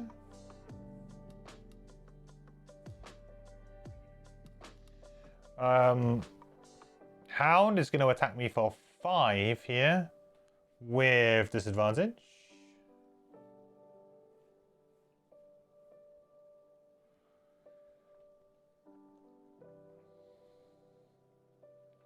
That'll be 4, and a charge of retaliate. Okay. Right, that is everybody done. Next round.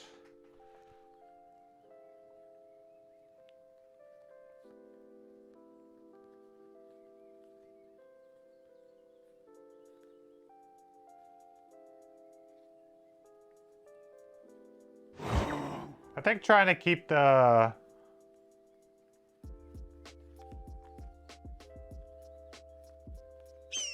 retaliate train going is pretty good going, huh?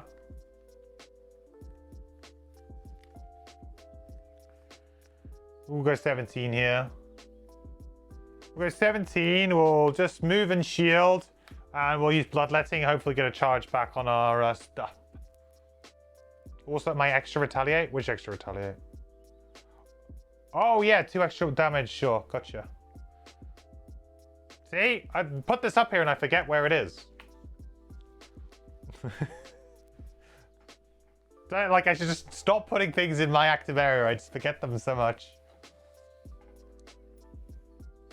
Right, 17. Is that good enough? Okay, good. Right. So, I guess we will move 3 and shield up. Then we will use bloodletting here to attack for 3 on the forest imp.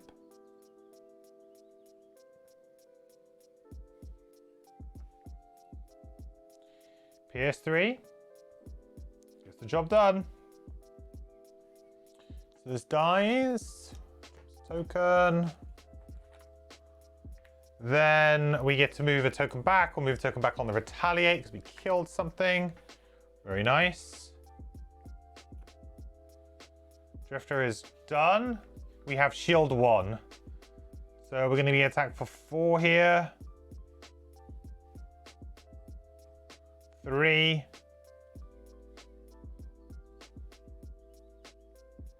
And retaliate triggers, so it's going to take 2 back. This was definitely the best way of dealing with this room for sure, huh?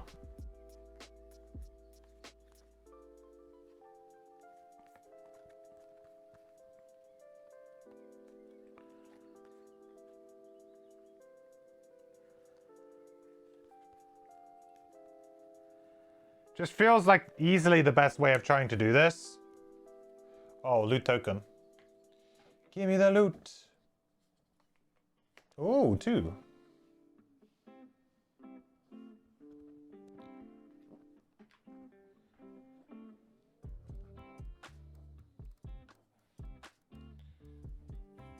Oh, Destructive Fury, 19, move 2. Let's go. Oh, it wins. And we thought Destructive Fury was a bad card. People say, don't play it just for the 19 initiative. Winner.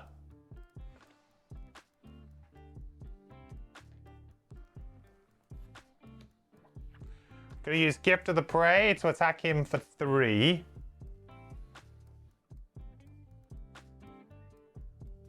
Come on, +2.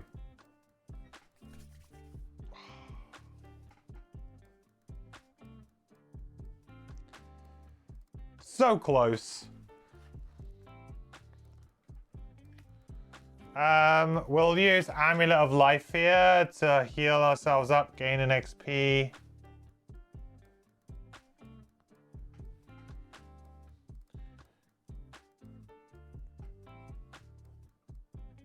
Right, we're done.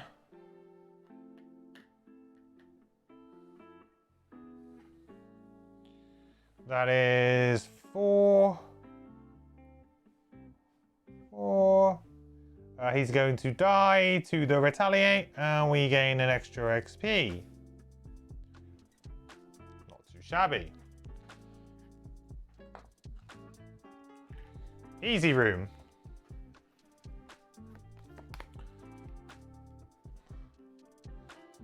Okay, so next round.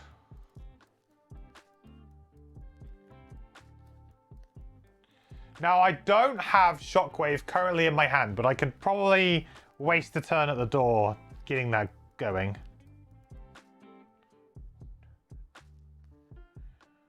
I can actually also get one more piece of loot, I think.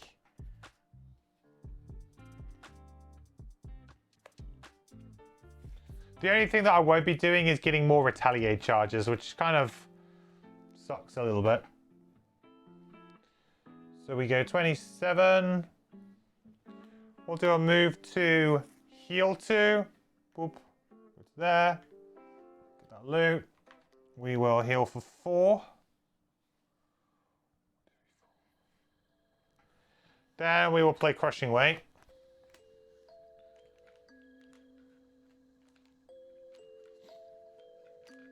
I'm running out of tokens.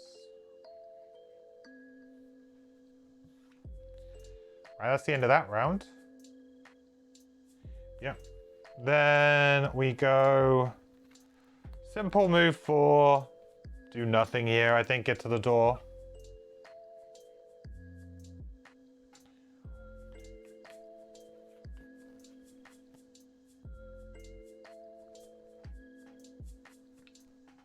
Long rest. Reset, reset, reset. Heal for 4. And an XP. Okay. I need to get rid of a card. You think that room is trying to taunt you into burning stuff? It's too big for it. Yeah.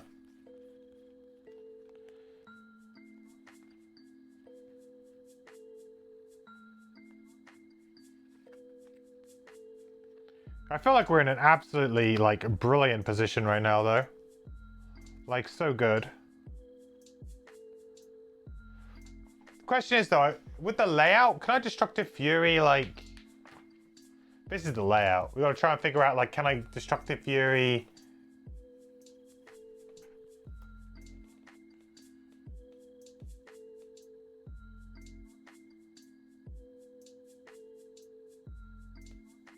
No, I feel like I need to actually wait for them to bunch up a bit. I don't think I can do it like the turn I open the door necessarily. I'll do the turn after I open the door.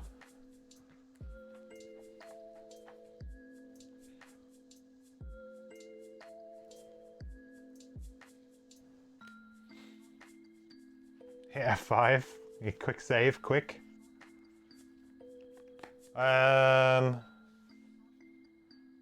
You want a Gift of the Prey? I mean, it's a decent move. How about other moves, though?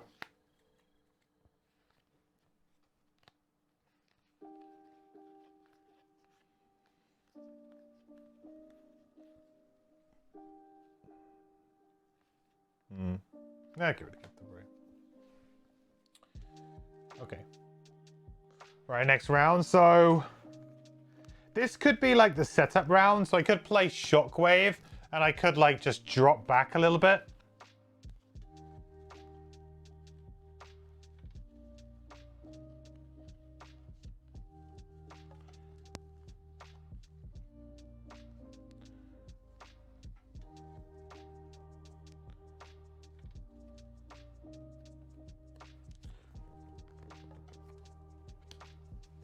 Yeah, I think that's what I'll do.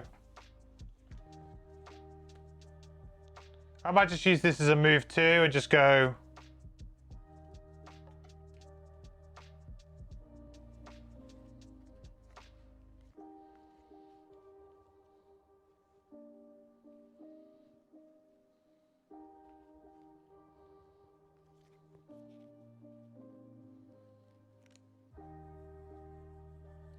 I don't think I'm going to use prudent preparation most other times. I mean, I guess I could use consume stamina to just try and maybe...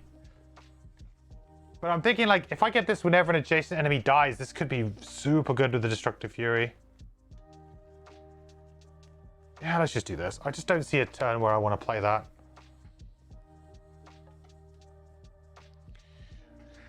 Okay, draw. Right, so we're going to go 1, and then we're going to see what happens. I'm probably going to drop back a little bit, so I'll just scoot everything this way again, like I did before.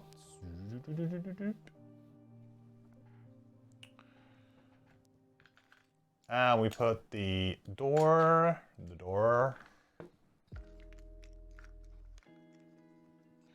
and the rats' nests.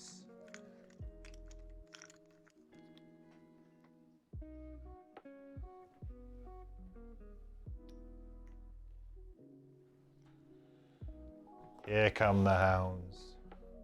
Here come the hounds. All right, second time is a charm, shall we?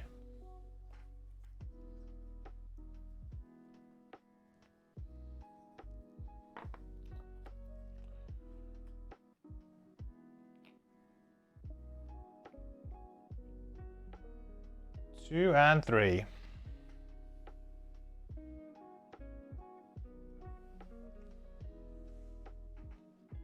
3, 4, 5, 6.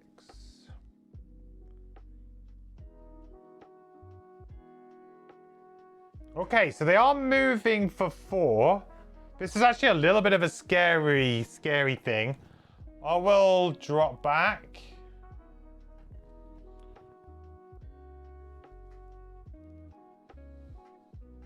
But they will all clump. It's going to be a good amount of clumping. A really good amount of clumping. We just have to hope we don't die in the process. We just hope that we don't die trying to do this.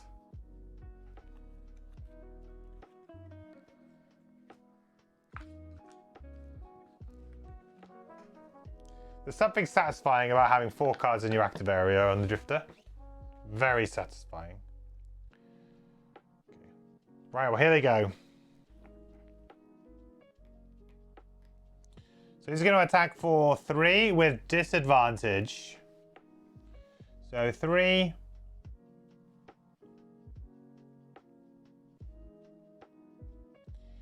Two, and he's going to take 2 retaliate. 2. 3 takes 2 retaliate. Okay. Then number 4. What's their movement? 4? 4? 4?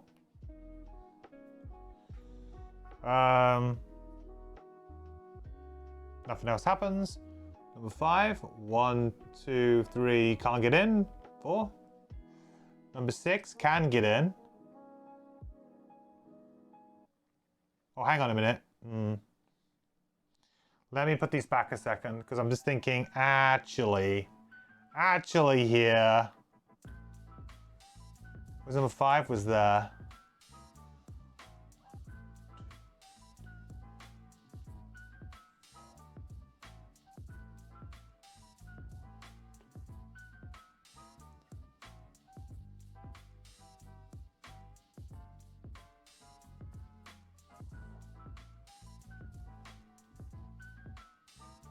I don't think it really matters. I think they all end up basically achieving the same thing.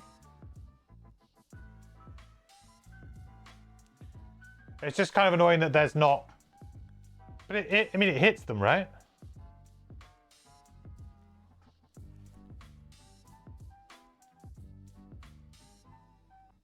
Yeah.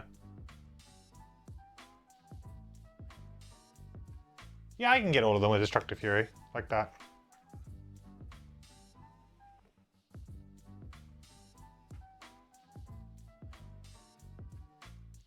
I don't think I'm going to be able to get the imps with it, though.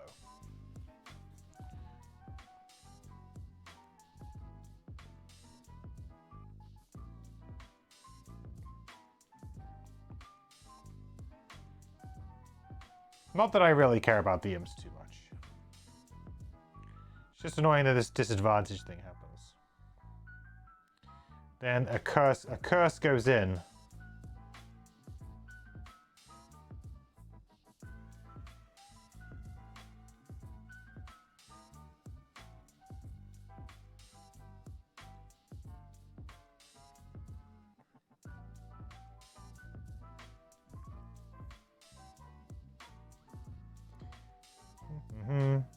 No disadvantage this time.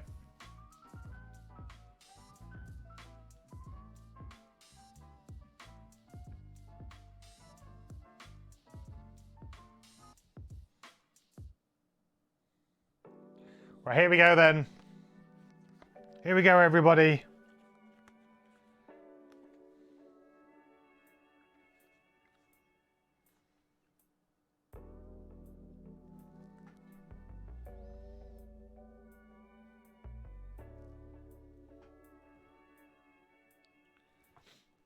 I can hit 5 with a step. Oh, you mean like jumping over?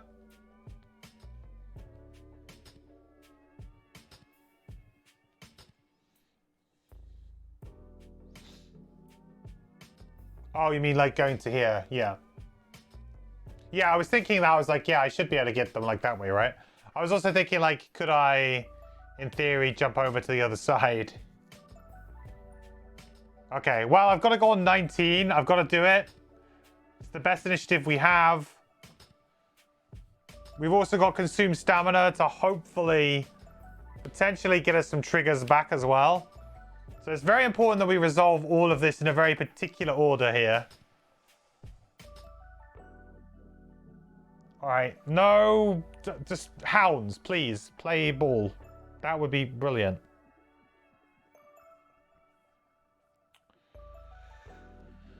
Ooh, it's risky.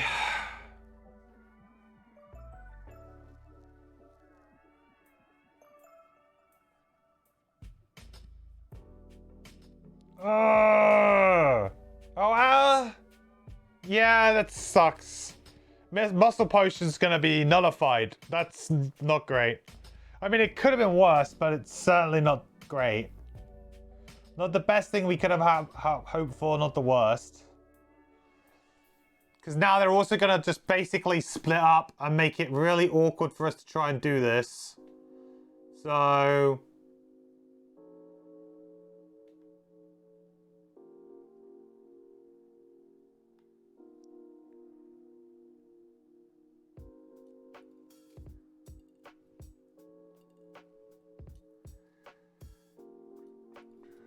yeah, like basically they just completely destroy it, right?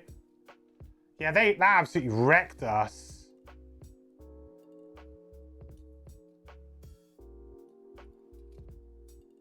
Why does this always happen?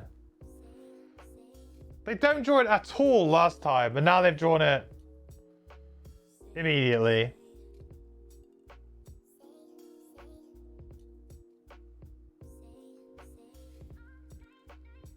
Should have F5'd, yeah.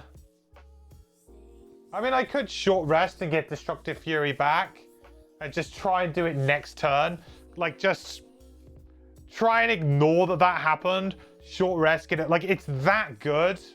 But the problem is that now they're out of the pattern. So I would have to, like, run away, which I can't do because the movement that I've played is not good enough. I can attack 3 of them.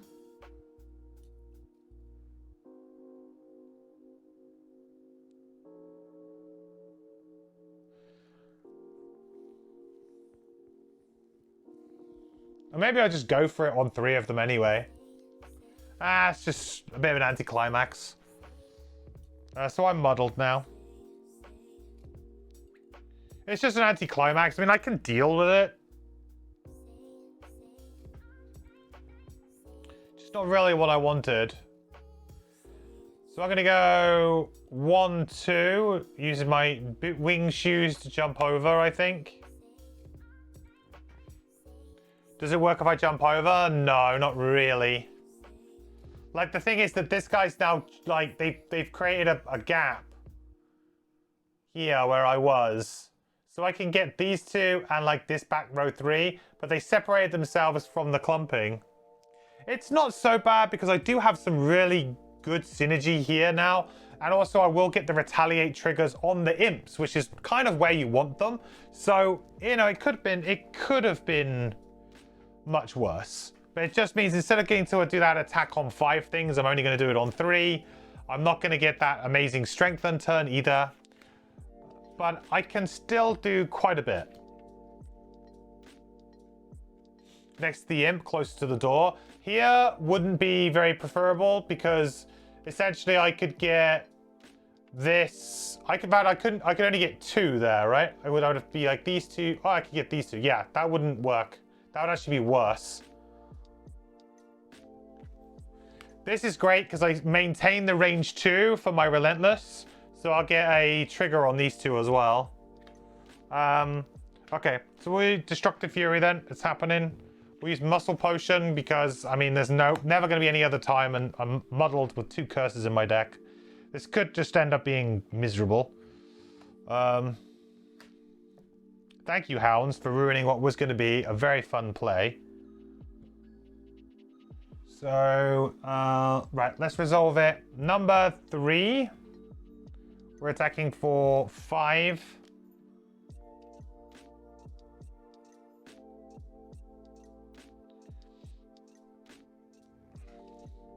Six. We take a retaliate. We gain an XP. And we gain another XP because we trigger Shockwave.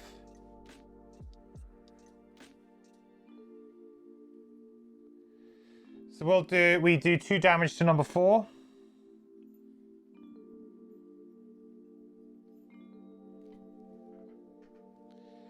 Then we attack number 4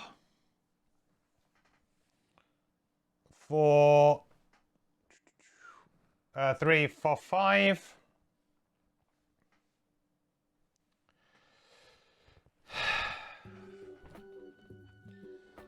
Shockwave triggers. We kill number 3.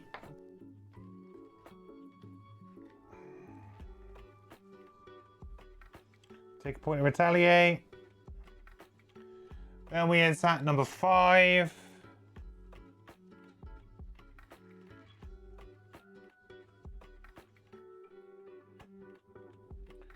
So that's another XP, so that's 5 damage to number 5. 5. We get another trigger of Shockwave. And we do 2 damage to number 6.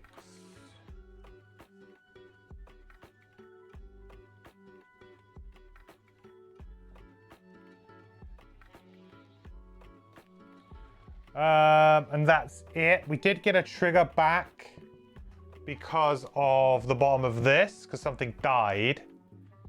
So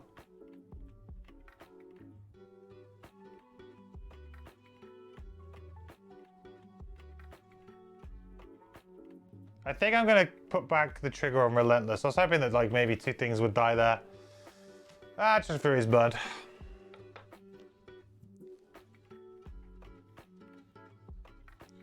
Nah, I can't. If I go 1 more over, I can't hit all 4 wolves. Like, this is the pattern. So it's 2 in front of me. So either here or here, then the 3 behind, directly behind those. So I'll be targeting here or here, and then it would be the 3 behind. Directly behind.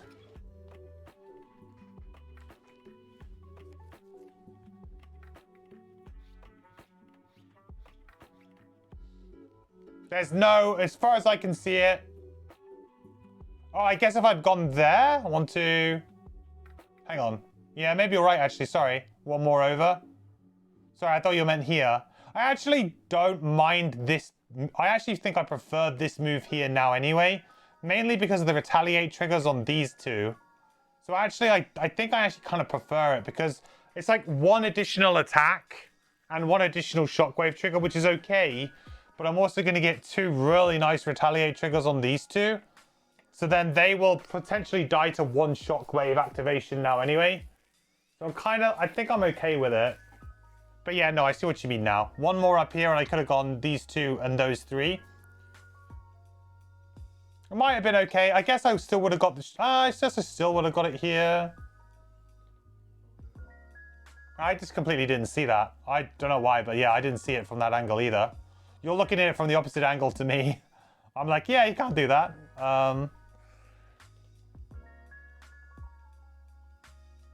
Yeah, I guess I could have done it from there. And then the only difference is I get to resolve one more attack on 6, I guess. Which is okay.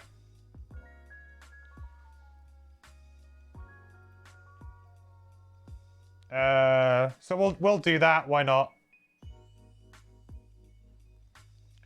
So we'll attack number 6 for 5. 6. And that'll do 1 shockwave to number 5. Okay, there we go. And no XP for that. No XP for that. Okay, yeah, I see it now.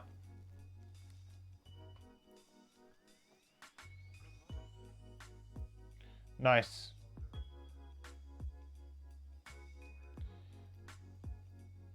Yeah, I don't know why I was really, like, these guys were always going to stay within range 2 now, because, you know, they're only going to move back 1 hex. Okay, so number 2 is going to go boop, and it's going to attack me for 2.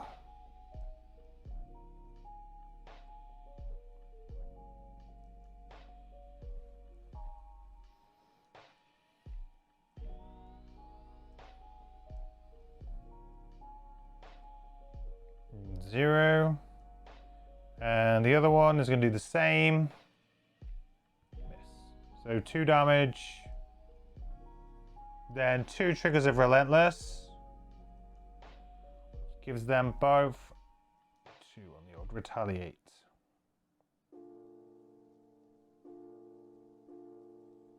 Okay. Whew. All right, getting there. Getting there.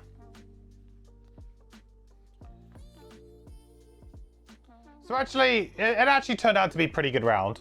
I completely didn't see that. So thanks to that, Bashi. Because I didn't see that at all. I was like, oh, it's completely ruined. But actually, the turn was not massively ruined. Apart from the model was obviously a bit annoying. We could have hit an imp as well. It would have been, like, very nice to use 5 charges on everything. But, you know, you can't complain. That's pretty good. That's pretty damn good.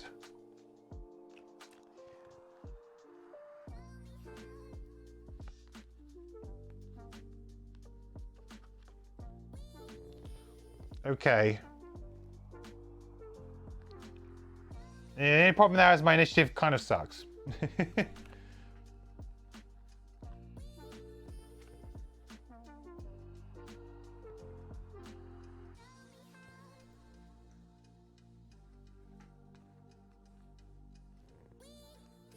Hey Mac, how's it going?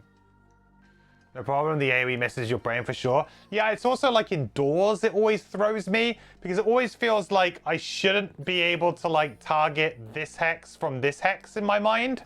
Because it's like, there's a door, like everything's coming through the door. Like how am I, you know, it's like I'm going around a corner.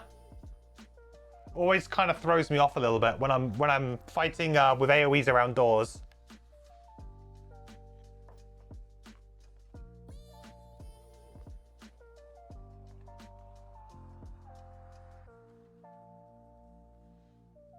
Now the question is, do I go...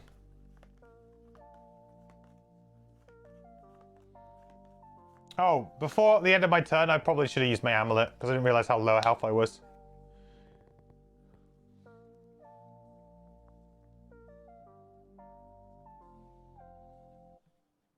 And to be honest, I'll probably use the renewing potion. Let's not be stupid here. Last time we made that mistake. Let's not make the same mistake again. So that's what we'll do that last round.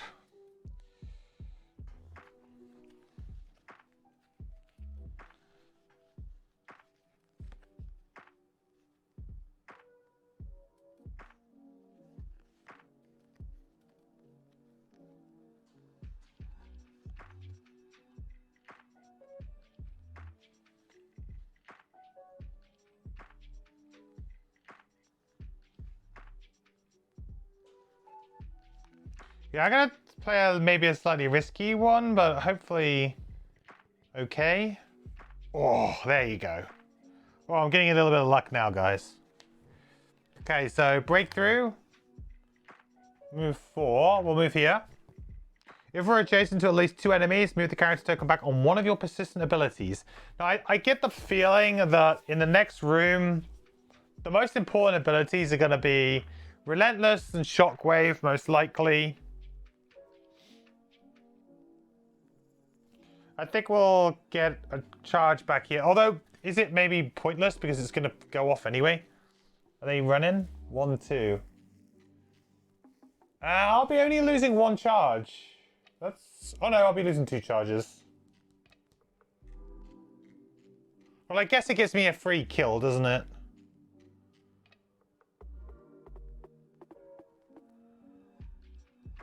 Sure. It's either that or I do Shockwave or something.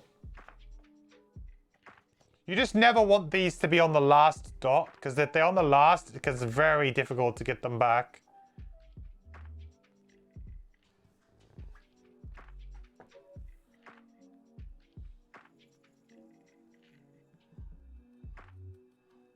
What's going to be really good against the Flame Demons? Well, Retaliate, really. Retaliate, direct damage. I've got a bit of Pierce already anyway.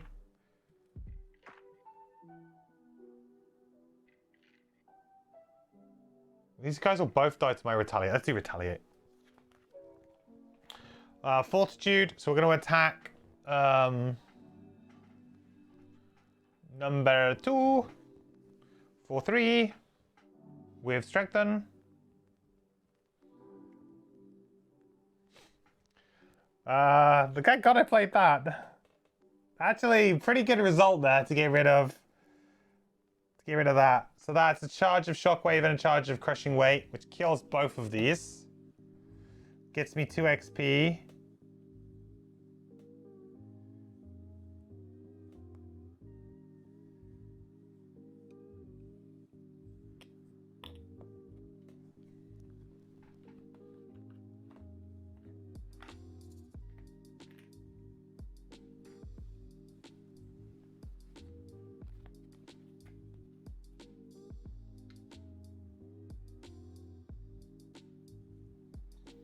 Okay, so number 4, attack 2, then move 2. He's gonna attack me for 2 with disadvantage. -1. So 1 damage. Oops. 1 damage. Relentless triggers, so I get an XP. And Mr. Hound takes 2. Then number 5 is going to go. Attack with disadvantage.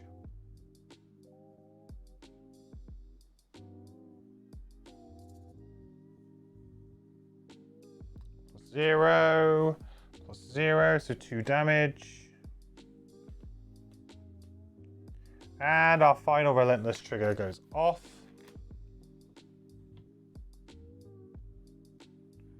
Which kills him.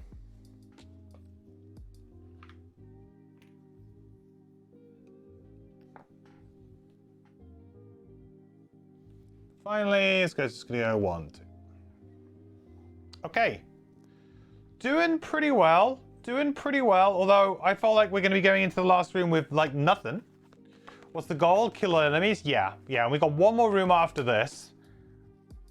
And in that room, there is an elite flame demon, a regular flame demon, and a hound. Regular hound.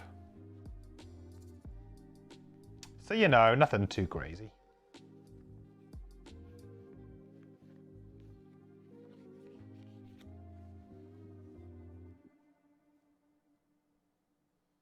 I might have to short rest here just to try and get charges back. Alternatively, I could maybe even long rest. I mean, got 11 health. If I was to long rest here, it would be a pretty big deal. I'd get a heal for 4. These guys attack for, potentially they attack for like 5. Maybe I'll just short rest. Let's short rest. The thing is, I just don't want to lose these, this crushing weight and the shockwave. I'd love to get like 1 instance of it off.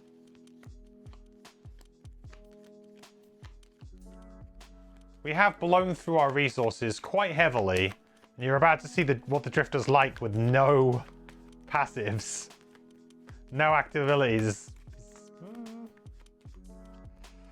Not the nicest. Oh, that's a really, really good one. We're gonna have to take a damage and swap. That's breakthrough. That's so good. Prudent preparation. There you go. That's a good one to get rid of. That doesn't do anything. Second time was the charm. Okay.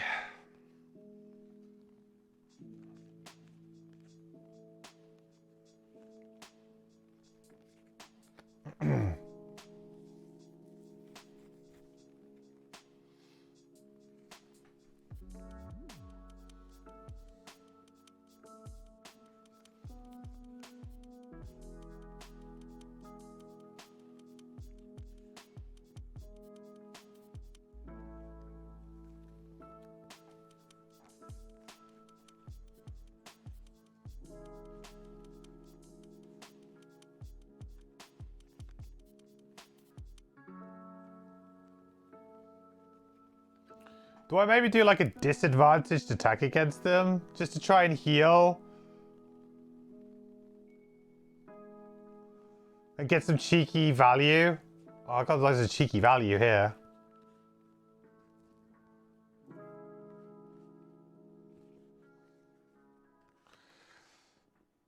Shockwave or crushing weight? Probably just get crushing weight, right? Like, shockwave is cute, but if the 2 demons split up, for some reason, shockwave is not going to be very good.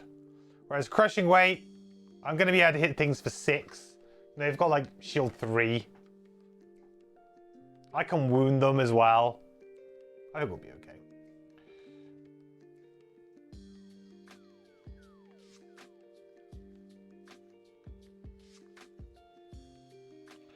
So, thinking about that then, let's do...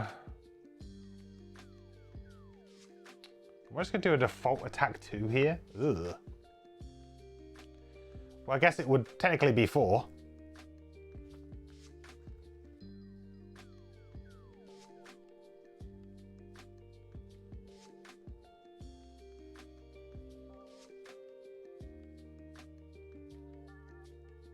That's why I kind of want to do this weird ranged attack, but no, let's just do normal.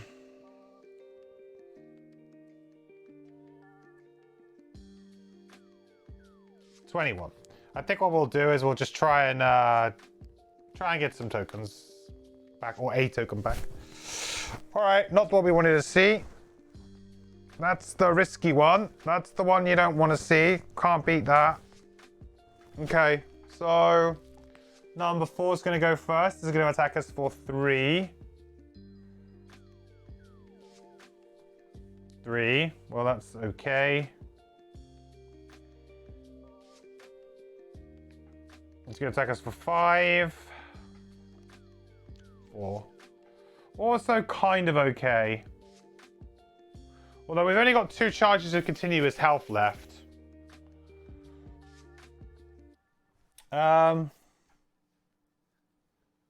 Okay.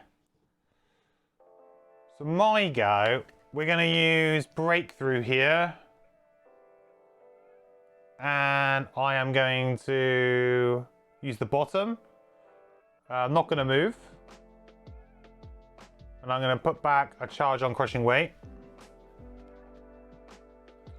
Then I think I'm going to use just Consume Stamina Top as a default attack 2 on number 4. So that's going to be with Crushing Weight, 1 XP, and is going to be an attack of 4. It's really annoying because the only reason why I played that was to try and beat them on initiative, and I didn't. The only reason why I played the top of that. I wanted the 21 initiative and hopefully beat them. Alright, +1 please. Oh yeah, there it is. Alright, you die. 5. Shockwave. Our final charge of Shockwave goes, and we'll kill the other one. They're dead. Room cleared.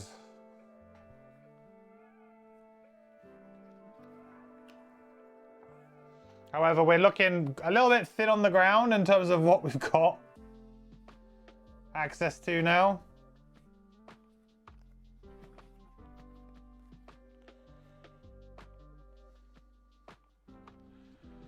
So I've got 2 turns before I need to long rest. I don't have very many moves though.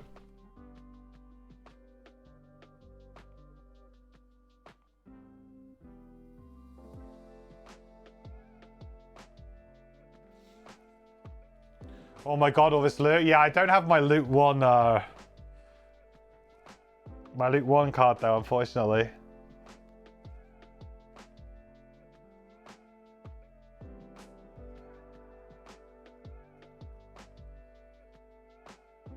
I think I can get like 1 piece of loot and then move towards the door. Like, my worry is that every hex might count in this scenario, and I don't want to run around trying to get gold. I can get like 1 token. I also feel like I haven't earned it really. So move 2 and heal 1. Sorry, for 4. 1, 2, 3, 4. And 1 XP. Beautiful stuff. We gain 1 loot token.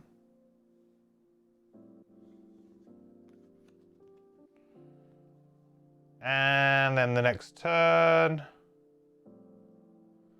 is just literally a move 2 towards the door, and then we'll be long resting.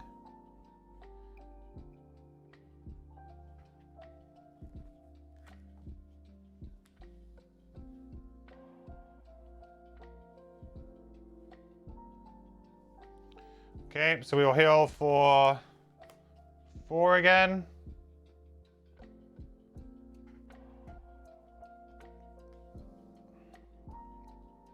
Oh, I guess I could have used my amulet before I went as well, so we'll give ourselves an extra 1. Every health matters. Go to sleep. Good night all. Thanks for the stream. See you, Shocky. Thanks for stopping by, buddy. Have a nice sleep.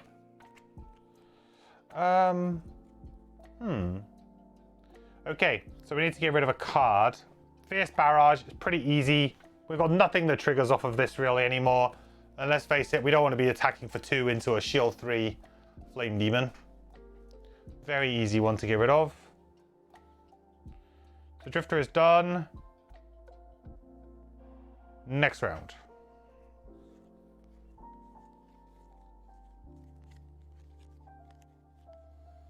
Yeah, I felt like this is just a simple one to try and heal up a little bit and just...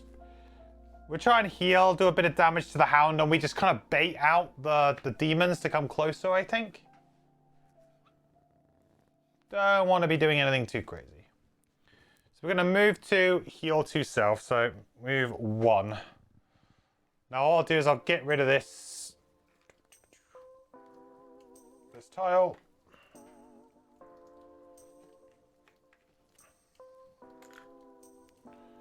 We will rotate this. I honestly don't feel like I'm going to be getting any of the... I mean, I might go back and get some loot, but it doesn't feel very likely. Big tile. Big tile coming in.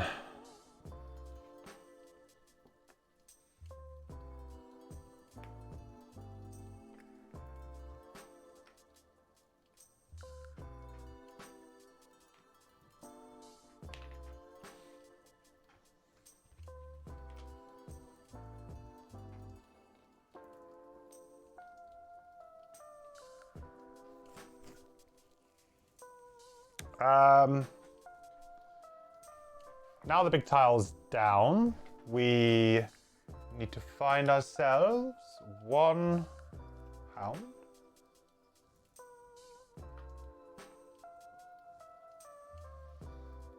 We need to get ourselves a log.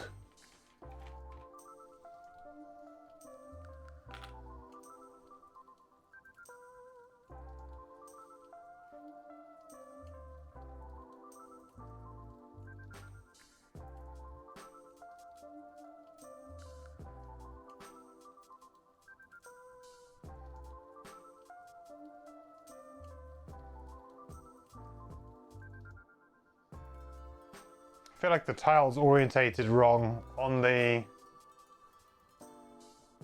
layout. Maybe not.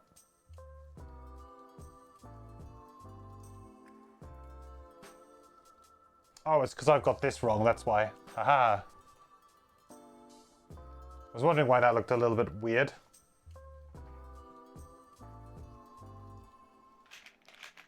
And now an elite. And a regular flame demon.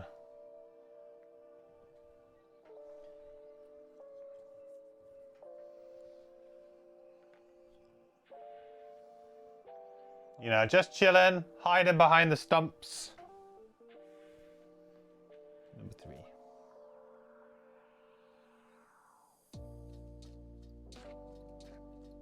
Oh, they should be drawn here. 5 and 4.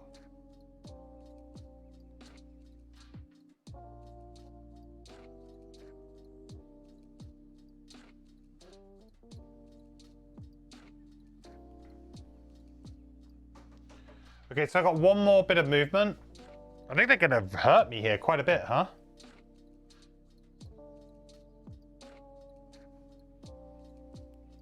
You got flying? Yeah. Got range 4 as well. Oh dear.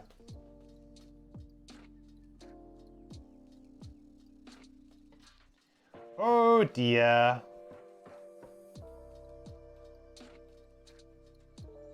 Well, I am gonna have a big heal here, or a decent heal. Don't like the fact I'm getting immobilized either. We're gonna have to just fight this hound. So we're going to be attacking the hound for 2.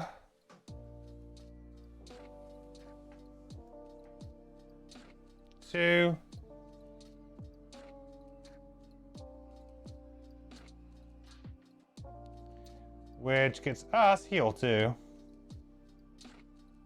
Okay. Yeah, that range on those guys does make it quite difficult, huh?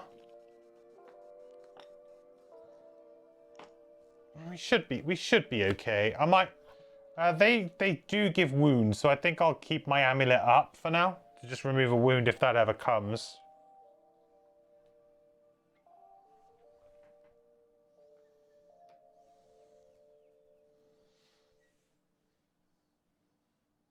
So he's going to be attacking for 3 with disadvantage.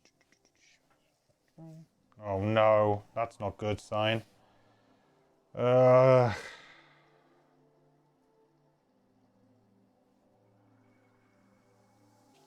That I do not like the look of.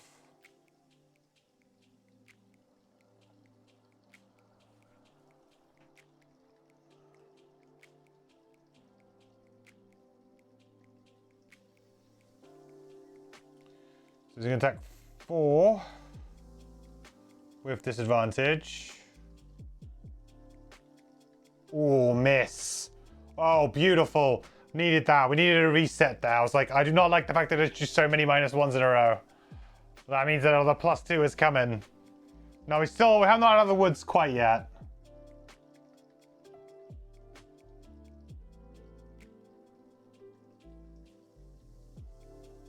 Where was he? There. 1, 2, 3, 4. Yeah, I shouldn't have said anything. I totally baited that. All right, 5. At least it wasn't the ×2.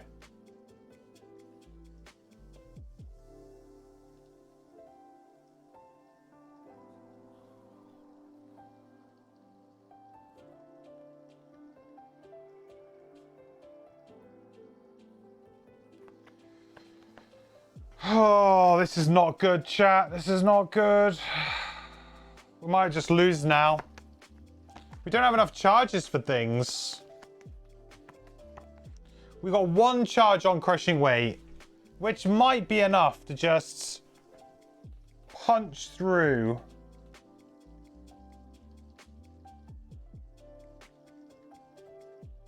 But I've got 3 cards in hand. I've got 2 cards in my discard. That's it. And none of them are particularly great.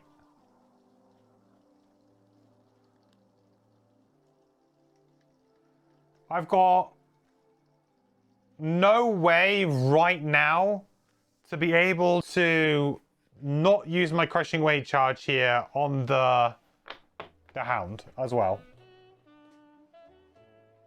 Like whatever I do here, I'm pretty much have to use the crushing weight charge on the hound.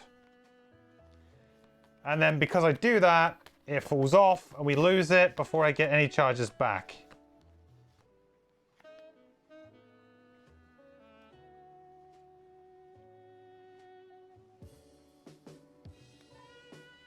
It is not great.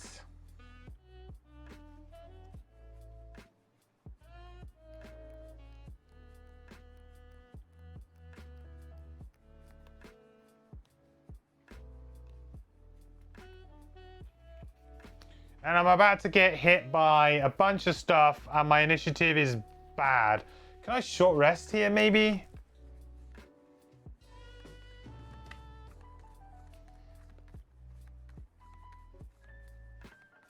Heal myself for 2.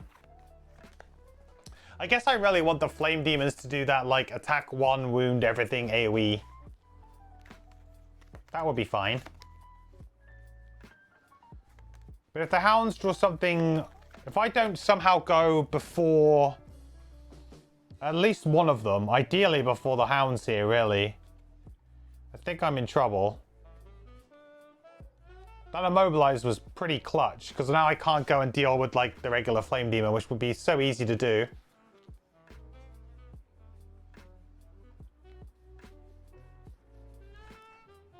Yeah, immobilized, by the way.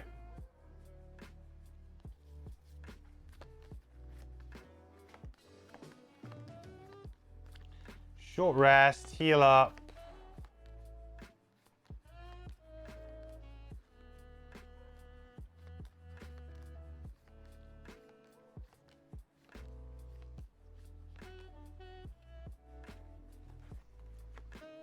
Yeah. I think I have to. It's going to come down to the wire. And the problem is that I'm going to have to probably burn a card to negate retaliate damage at some point. I mean, if I don't do that, I'm going to just hope that I get lucky with this.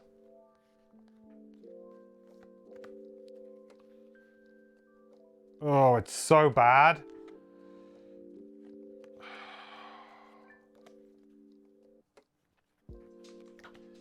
Can I go on 34? I mean, 34 initiative versus 27 is pretty. Oh, screw it. We got to risk it for a biscuit. We need something. We need some help. Come on, Gloomhaven gods. We need some help. We need a little bit of help, please.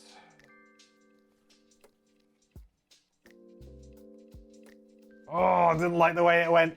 You just know when the app like slows down and like stuff starts moving, you're like, not good. Oh, well, actually, having said that, this could be pretty good for us.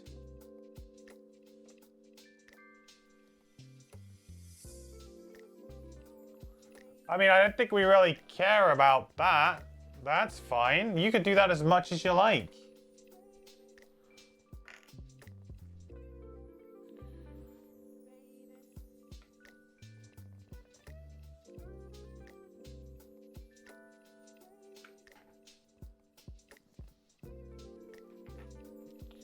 Consume fire to make fire. That's not a bad one to draw. Ooh, this changes my turn drastically as well now. Because I wasn't gonna use, I could now use breakthrough. Hit for 4, 5, 6 with crushing weight.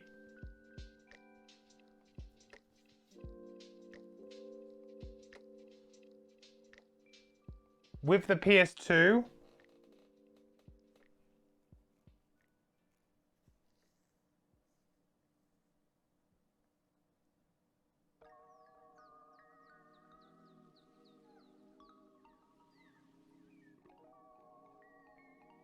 Or I just attack for 4 with the wound.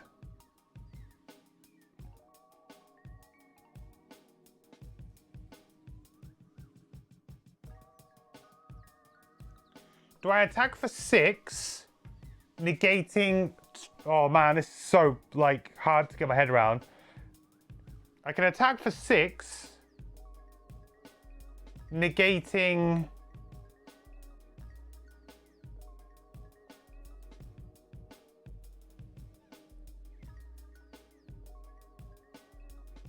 two shield. So 6 negating 2 shield. So that's... He's got 4 shield. So it'll be an attack of 4. And he's got 5 health.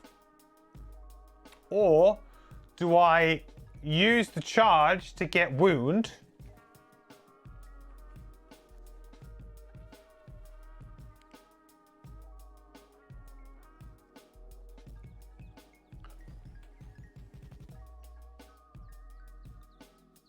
I think I have to go for the Alpha Strike, don't I? Wound? The problem is that I haven't got many rounds left. Like, wound would be, okay, now I need to hope that they flip, or that, you know, I can somehow live for the next couple of rounds. Like, I don't think the wound is a good plan, because I've only got... I got 2 cards in my discard pile. This is my first card I'm playing. This is my second card I'm playing, which I was going to just potentially just wound something if I could. The other thing I could do is I could just attack the... I could use this to wound up the regular using the crude spear.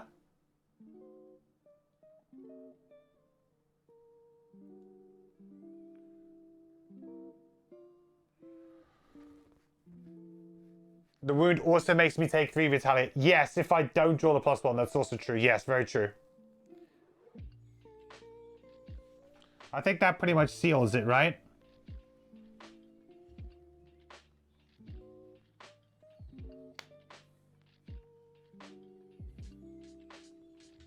So we use the crude spear. We play breakthrough. We attack the elite with crushing weight. That's an attack 6 with PS2.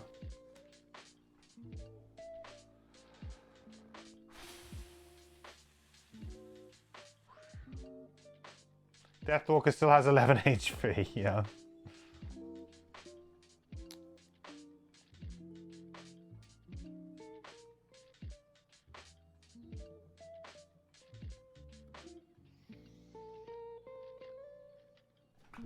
Oh, baby! Let's go.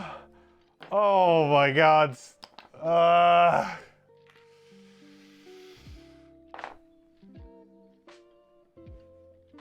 Okay. Nice.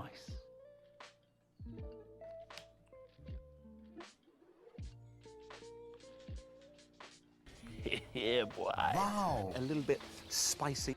Bit spicy here.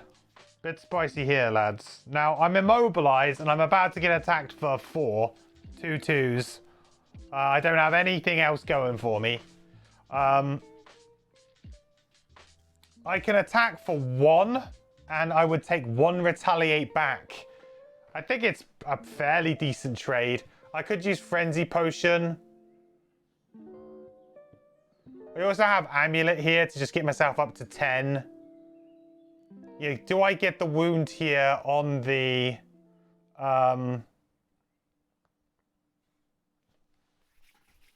do I get the wound here on the Hound?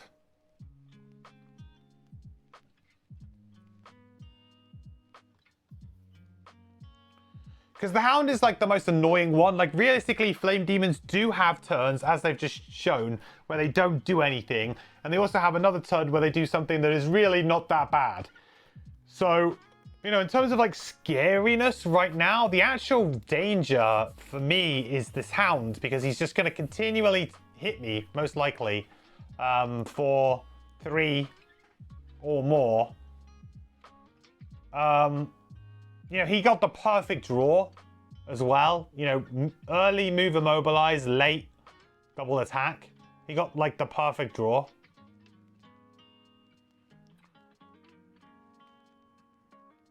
I could use the Frenzy Potion here to just attack him for another 2 as well. Because, like, am I really going to use the Frenzy Potion on this? Unlikely. Now I'm going to try and short rest and I'm going to try and use Breakthrough. I just try and kill it again with another good flip. Like, that's what we're doing. So I think I'll attack him. I'm going to attack him twice here. Just try and get him down a bit. You never know. Do we feel like the next card's a ×2, chat? Or what are we feeling? Let's have a look. Let's have a look at the history. Ooh.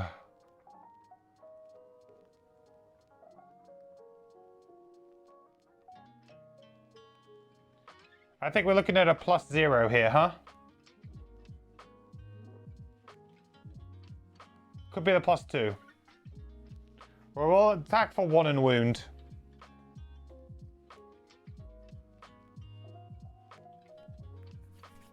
+1. So that's 2 damage. And a wound. We take a damage back from the retaliate. Now I can use Frenzy Potion to potentially do another attack 2 on him, which I think we do. Hopefully this will be the... a +2 or a ×2 here. We'll kill him with the wound. Alright, 0. It's fine. 1, 2. Trade 2 damage to him for 1 damage to us. I think I probably use Amulet just to heal myself up to 8. I was going to use that to save me that wound that I will probably inevitably get from the Flame Demon, but now I'm just worried about me dying. Got 1 card in hand that I can burn if I somehow get cheesed. Here comes the crit. I wish, Charles, I wish. If he's going to crit me, that would be pretty miserable. Okay, so he's going to do attack 2, attack 2. I've got no other effects right now, so... 1, nice.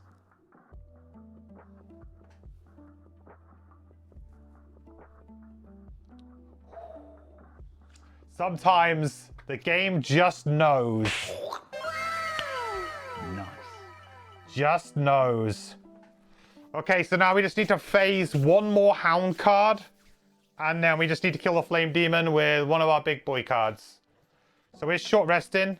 Definitely short resting here. Whew.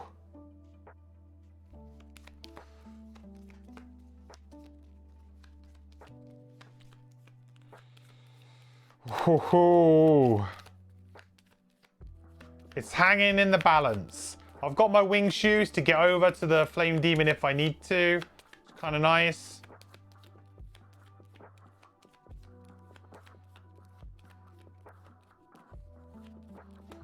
So really, this is a really, like, nice, tight scenario, you know? Definitely trying to attack this at level 5 on the Drifter. I think you know, it's not going to be like just a walk in the park. You're going to have to actually have some good items, have a good strategy coming into it. That's what solo scenarios, you know, should be like. So I quite like it. It did seem like a bit vanilla to me when we first set it up. I was like, oh, okay. But then the fact that we get like one extra passive was kind of cool. And then actually it's turned into be an incredibly tight scenario at the end. Like, you know, 1 or 2 bad decisions here or there really could have been the difference. Like when you guys told me about the AoE back there on that door, like the difference between me doing that attack and not doing that attack could be the game. Little things like that, you know, you miss out on. You really do need to play the character very well. Okay, so consume stamina was the card. That's funny because that's actually a pretty decent card. It's our lowest initiative. The Retaliate 2 is actually kind of broke right now as well. But then the Retaliate 2 will not trigger on anything but the wolf, right? Because he's ranged. The Flame Demon will run away. So maybe we don't need that. Yeah, maybe we can get rid of that.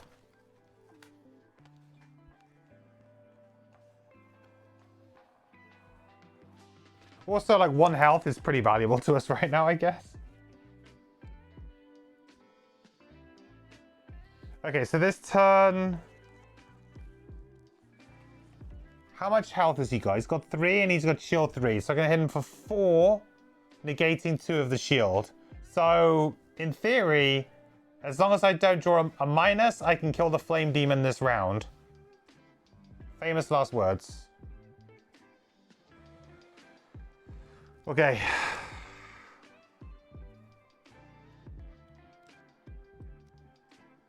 Okay. So we're going to be attacked for 3 from the Hound. This is okay because the Hound's now going to die, like, depending on what happens here, this could be absolutely fine. A little bit annoying that the Flame Demon is baiting me a little bit here too. If I played the Retaliate, I could actually probably win this round. Well, beginning of next round. What do you got for me, Mr. Hound?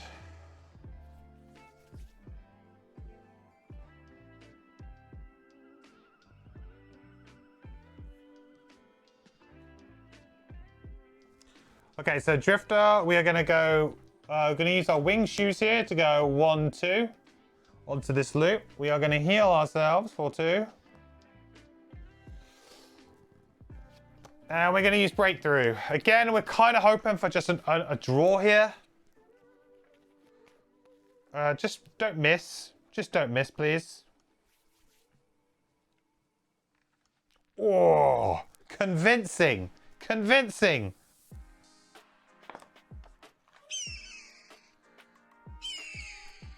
There we have it, ladies and gentlemen. The win secured in the bag.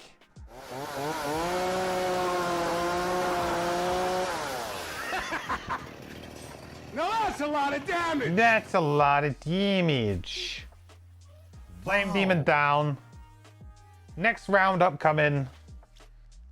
2 cards in our hands, 2 cards in our discard.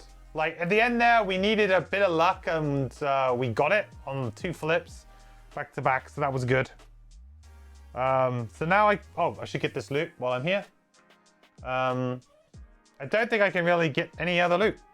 I mean, I'll get the loot that the Hound drops, I guess, but I'll go as late as I can.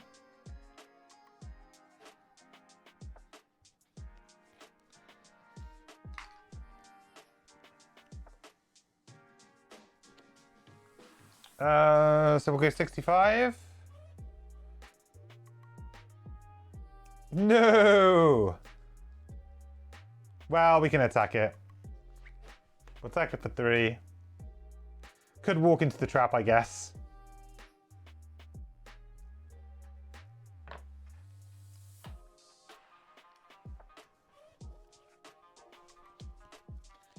Then move 2. Loot. Whoop, whoop. Complete. Oh, nice. That was good. Enjoyed that scenario. Sometimes it's quite nice to just play one character and really like hyper focus on trying to get that character to like min-max everything that they have. Like when I'm playing solo and I'm playing like 2 or 3 characters or however many you're playing, sometimes you just miss the little intricacies of characters. So it's really nice to just play a solo one and just get a chance to, you know, really dive deep into the drifter. Good times. GG's, everybody. So let's listen to Fortella then. We do have Fortella for this. Oh, I think there was text when other things happened as well, which I didn't do. It's okay. They basically said, "Ah, look, there's some demons coming." Okay.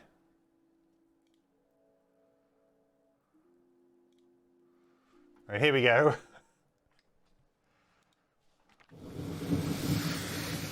The last flame has been quelled. You chop into the remains of the tree, discovering beneath the blackened bark a core of smoldering white, as hardy as tempered blade. This was no ordinary pine. With your tools, you fashion a club from the lightning wood. As you carve decorative runes into its handle, you feel as though your ancestors are watching. All those brave Inox fighting a losing battle for their homeland. Oh. Gain the Wanderer's Club. Dun dun dun dun dun. New item unlocked. Dun dun dun dun dun dun dun dun dun. Don't know why I did like the Fox Sports sound there. Dun dun dun dun dun. Wanderer's Club. During your attack ability, move the character token on any one of your persistent abilities backwards 1 slot and add +X to one attack, where X is the number of your active persistent abilities. One-time use. Need the weapon perk now? Yeah, you're absolutely right. Now we need the weapon perk.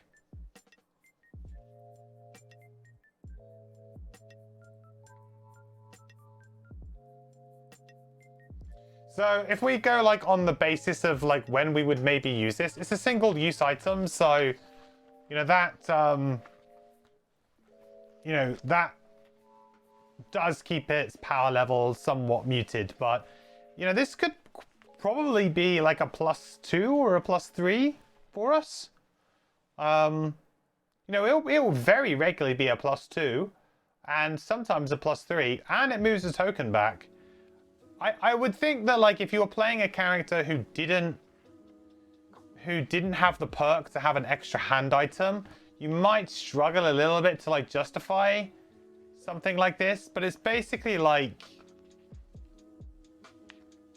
I mean, it's good value for sure. It's good value for what it does for the character. Enables the character, gives you a nice big damage boost.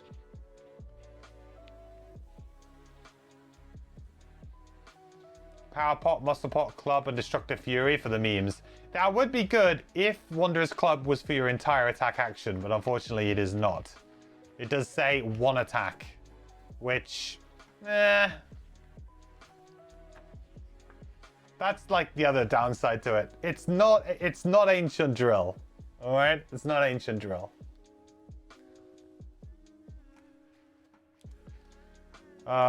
It's still good though. And the thing is that if you do have that perk on the Drifter, this is like plug and play, easy pick. Really is. Like, because this is the kind of item that you're like, oh, I don't really want to give up my spear for. I don't really want to give up, you know, maybe my shield for, or whatever it is that you might be rolling. But, you know, if I've got that extra perk, I've got this. So this is a really good, just extra value item to have. I like it. Works, you know, it's very specific to the Drifter. Gives you a nice little damage boost when you want to. Allows you to maybe like, and it also unlocks extra damage on your other cards, right? Because, you know, let's face it, we'll probably be getting back like a crushing weight charge, which is basically +2 attack. So like if you think of like if we had this in this particular scenario, right, we would have maybe kept that crushing weight up for one more round, and then we would be able to have used this to kind of get the extra charge, and then we could have like, you know, so we would have had like, we would have got crushing weight back, we would have added a like attack to that thing, so we would have attacked for an additional +1, got another charge of crushing weight. Like even when it's just a +1, I think it could be in certain spots still very useful.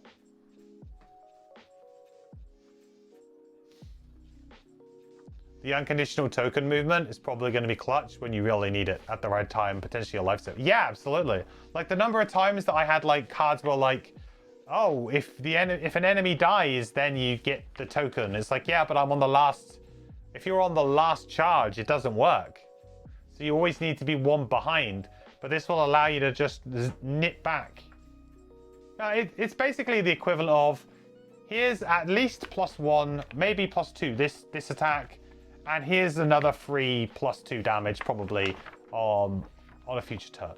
So I think it's very good value. Would I use it over Spear? I feel like Spear is really, really useful.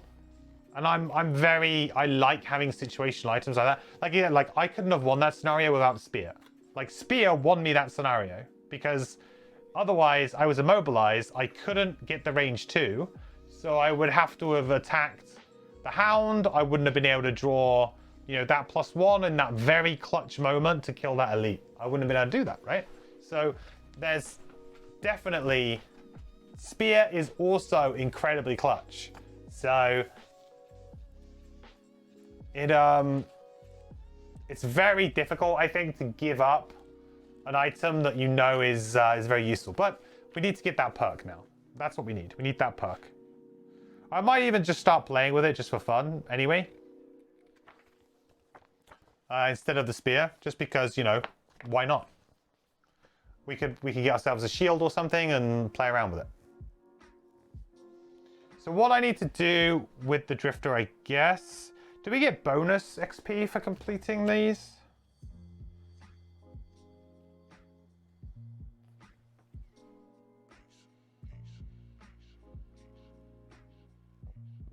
Oh, look at that. We actually did get the final perk point as well. Right on time. No way. All right. Well, in that case, yoink. Hang on, what? Did I accidentally remove one? Let's check the master sheet. Yeah, the master sheet says yes. Oh, it's probably because I'm mid-scenario, right? It's not going to allow me to add a perk mid-scenario. Like, what are you doing?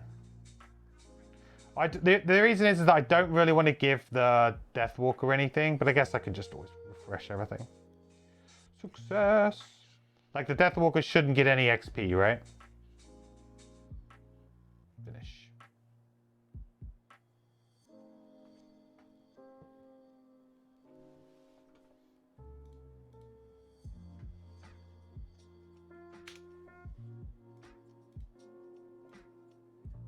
I think we collected 28 gold that scenario, didn't we?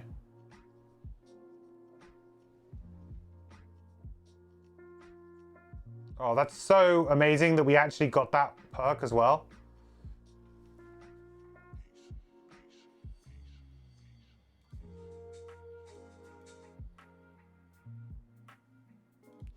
How much XP are we on? 331.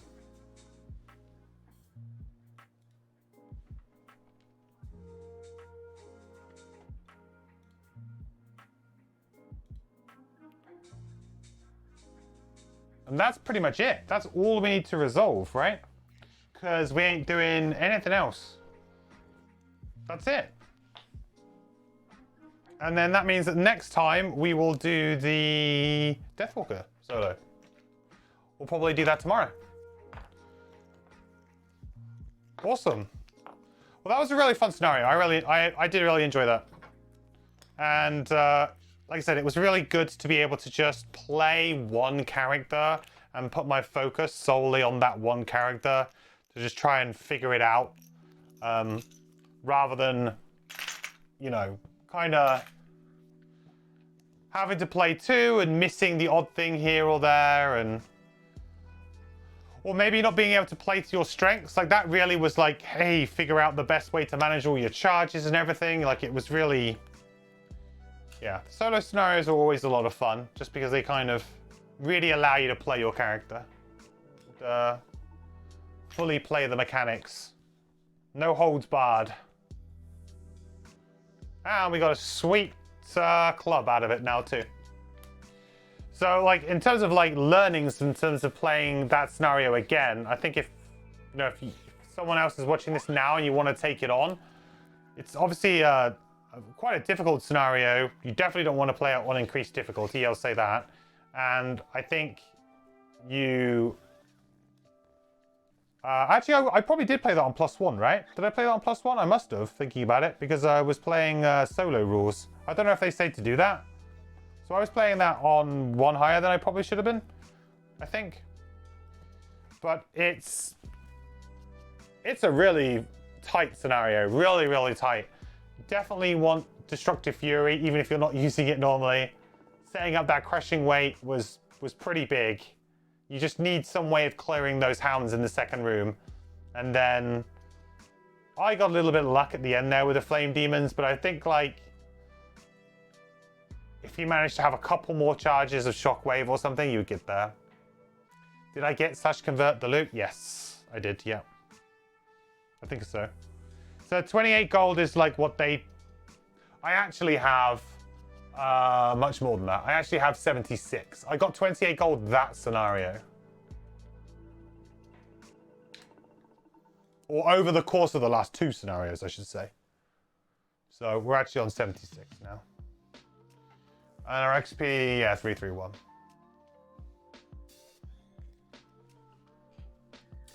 You found with the Gloomhaven solo scenarios that you would learn combos that you hadn't previously considered or didn't realize potential. Yeah, that's a good point.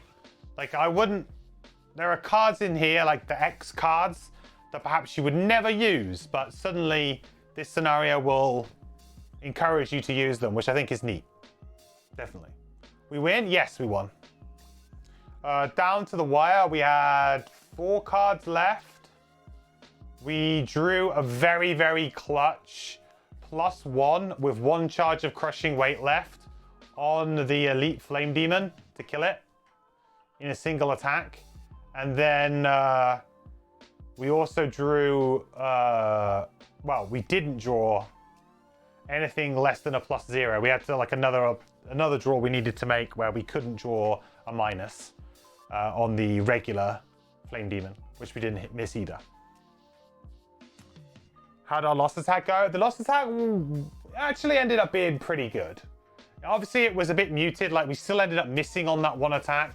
Like, it was annoying because that model really made it so that the Strengthen...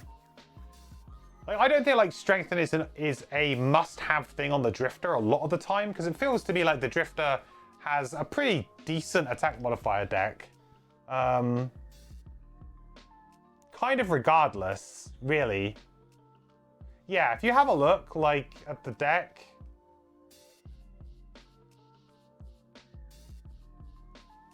Like how we are right now, you know, there's the miss, of course, -1. But having advantage, you know, we got a lot of plus stuff here. Like, I don't really feel like we need advantage all the time. Obviously, when you're doing a big AoE, it really matters. So it was just frustrating that we drew that miss in the big AoE. But all of the other draws were, I think, pretty average. Like, we're fine. Like +1s and maybe a +0 and stuff. You forgot the solo item here. Good. Yeah, I mean, I think it's very good. We literally just got enough perk points as well to unlock the perk to give us an extra hand item. So we think this is, yeah, I think it's very good. Being able to just get that extra charge on something like that. This would have given us an extra charge right at the very end, which could have been the difference. And also just giving us a little kind of power potion-like effect as well. Well, not power potion, because it's one attack, but the sword. So, like, yeah, really good. Very happy. Very happy indeed. So that was good. Really, really good. We did that. And yeah, trying to beat it consistently is going to be a little bit difficult, I think, because the RNG, well, you know, it's going to be there. You can play very well and still lose, unfortunately, because of RNG, but the tough scenarios are always like that. The tough scenarios are always like that. And you just got to hedge as best you can, play to your outs.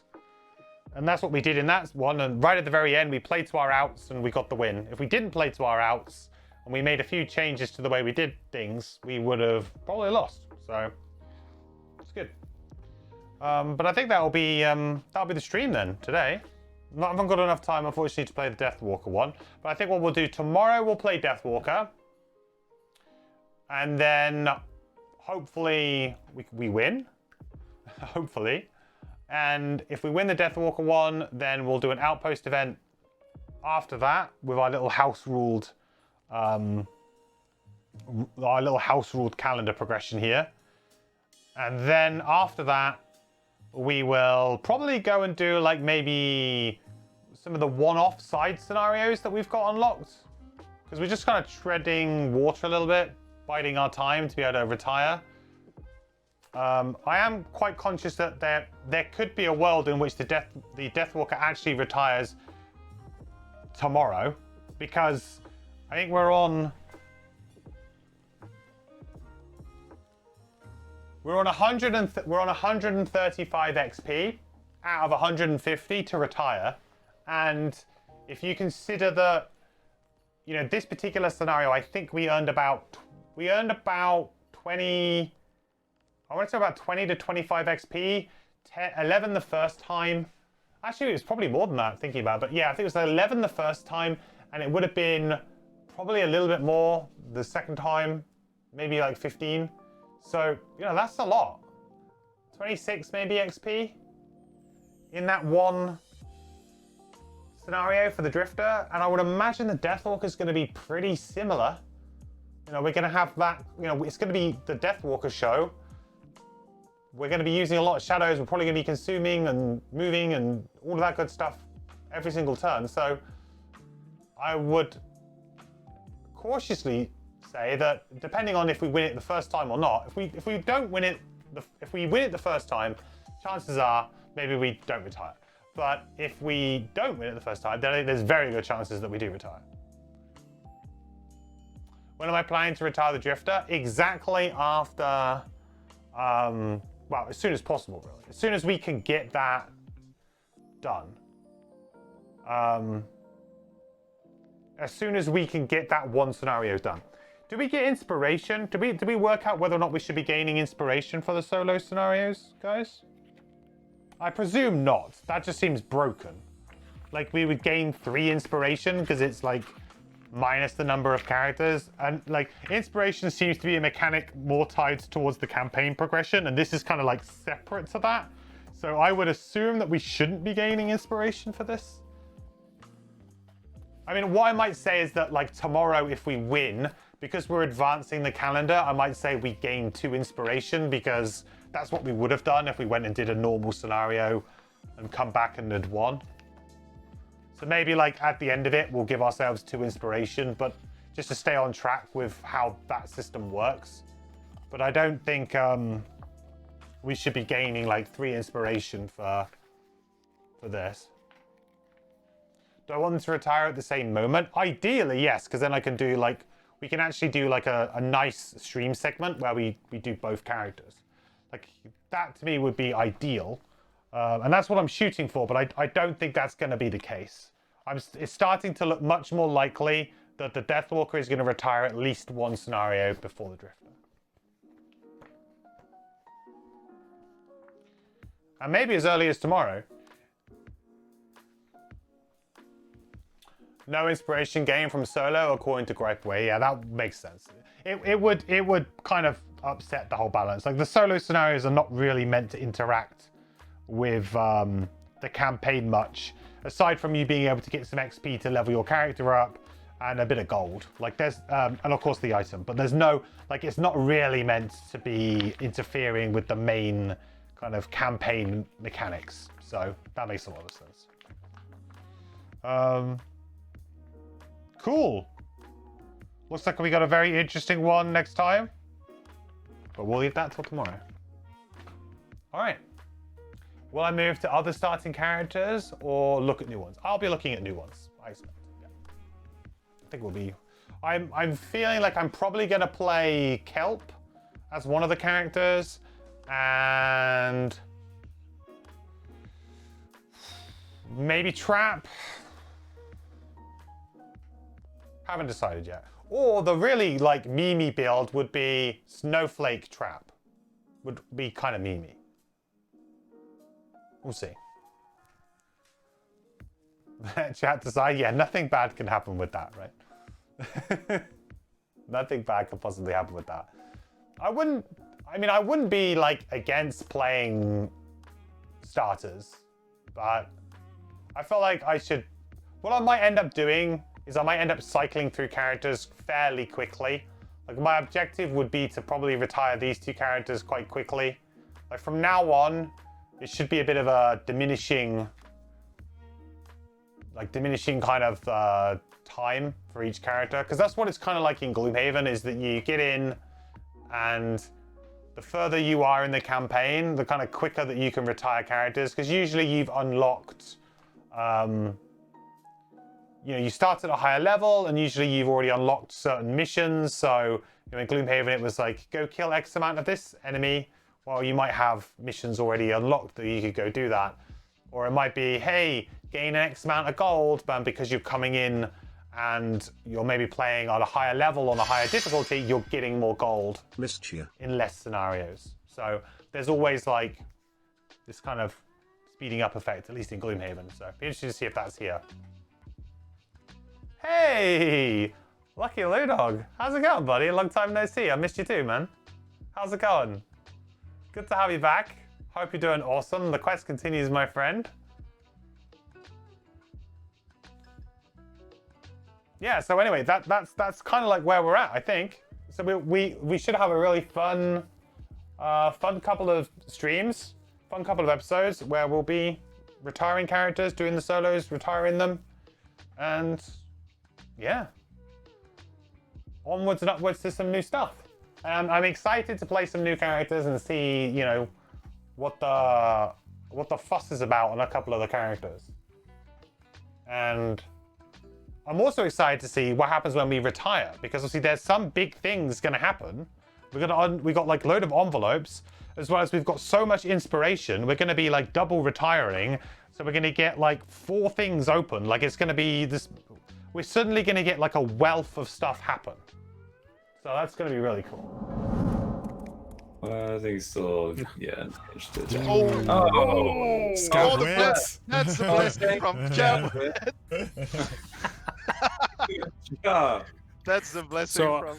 Isaac, at this point, can we get your approval to add an additional attack modifier deck for allies in the digital version?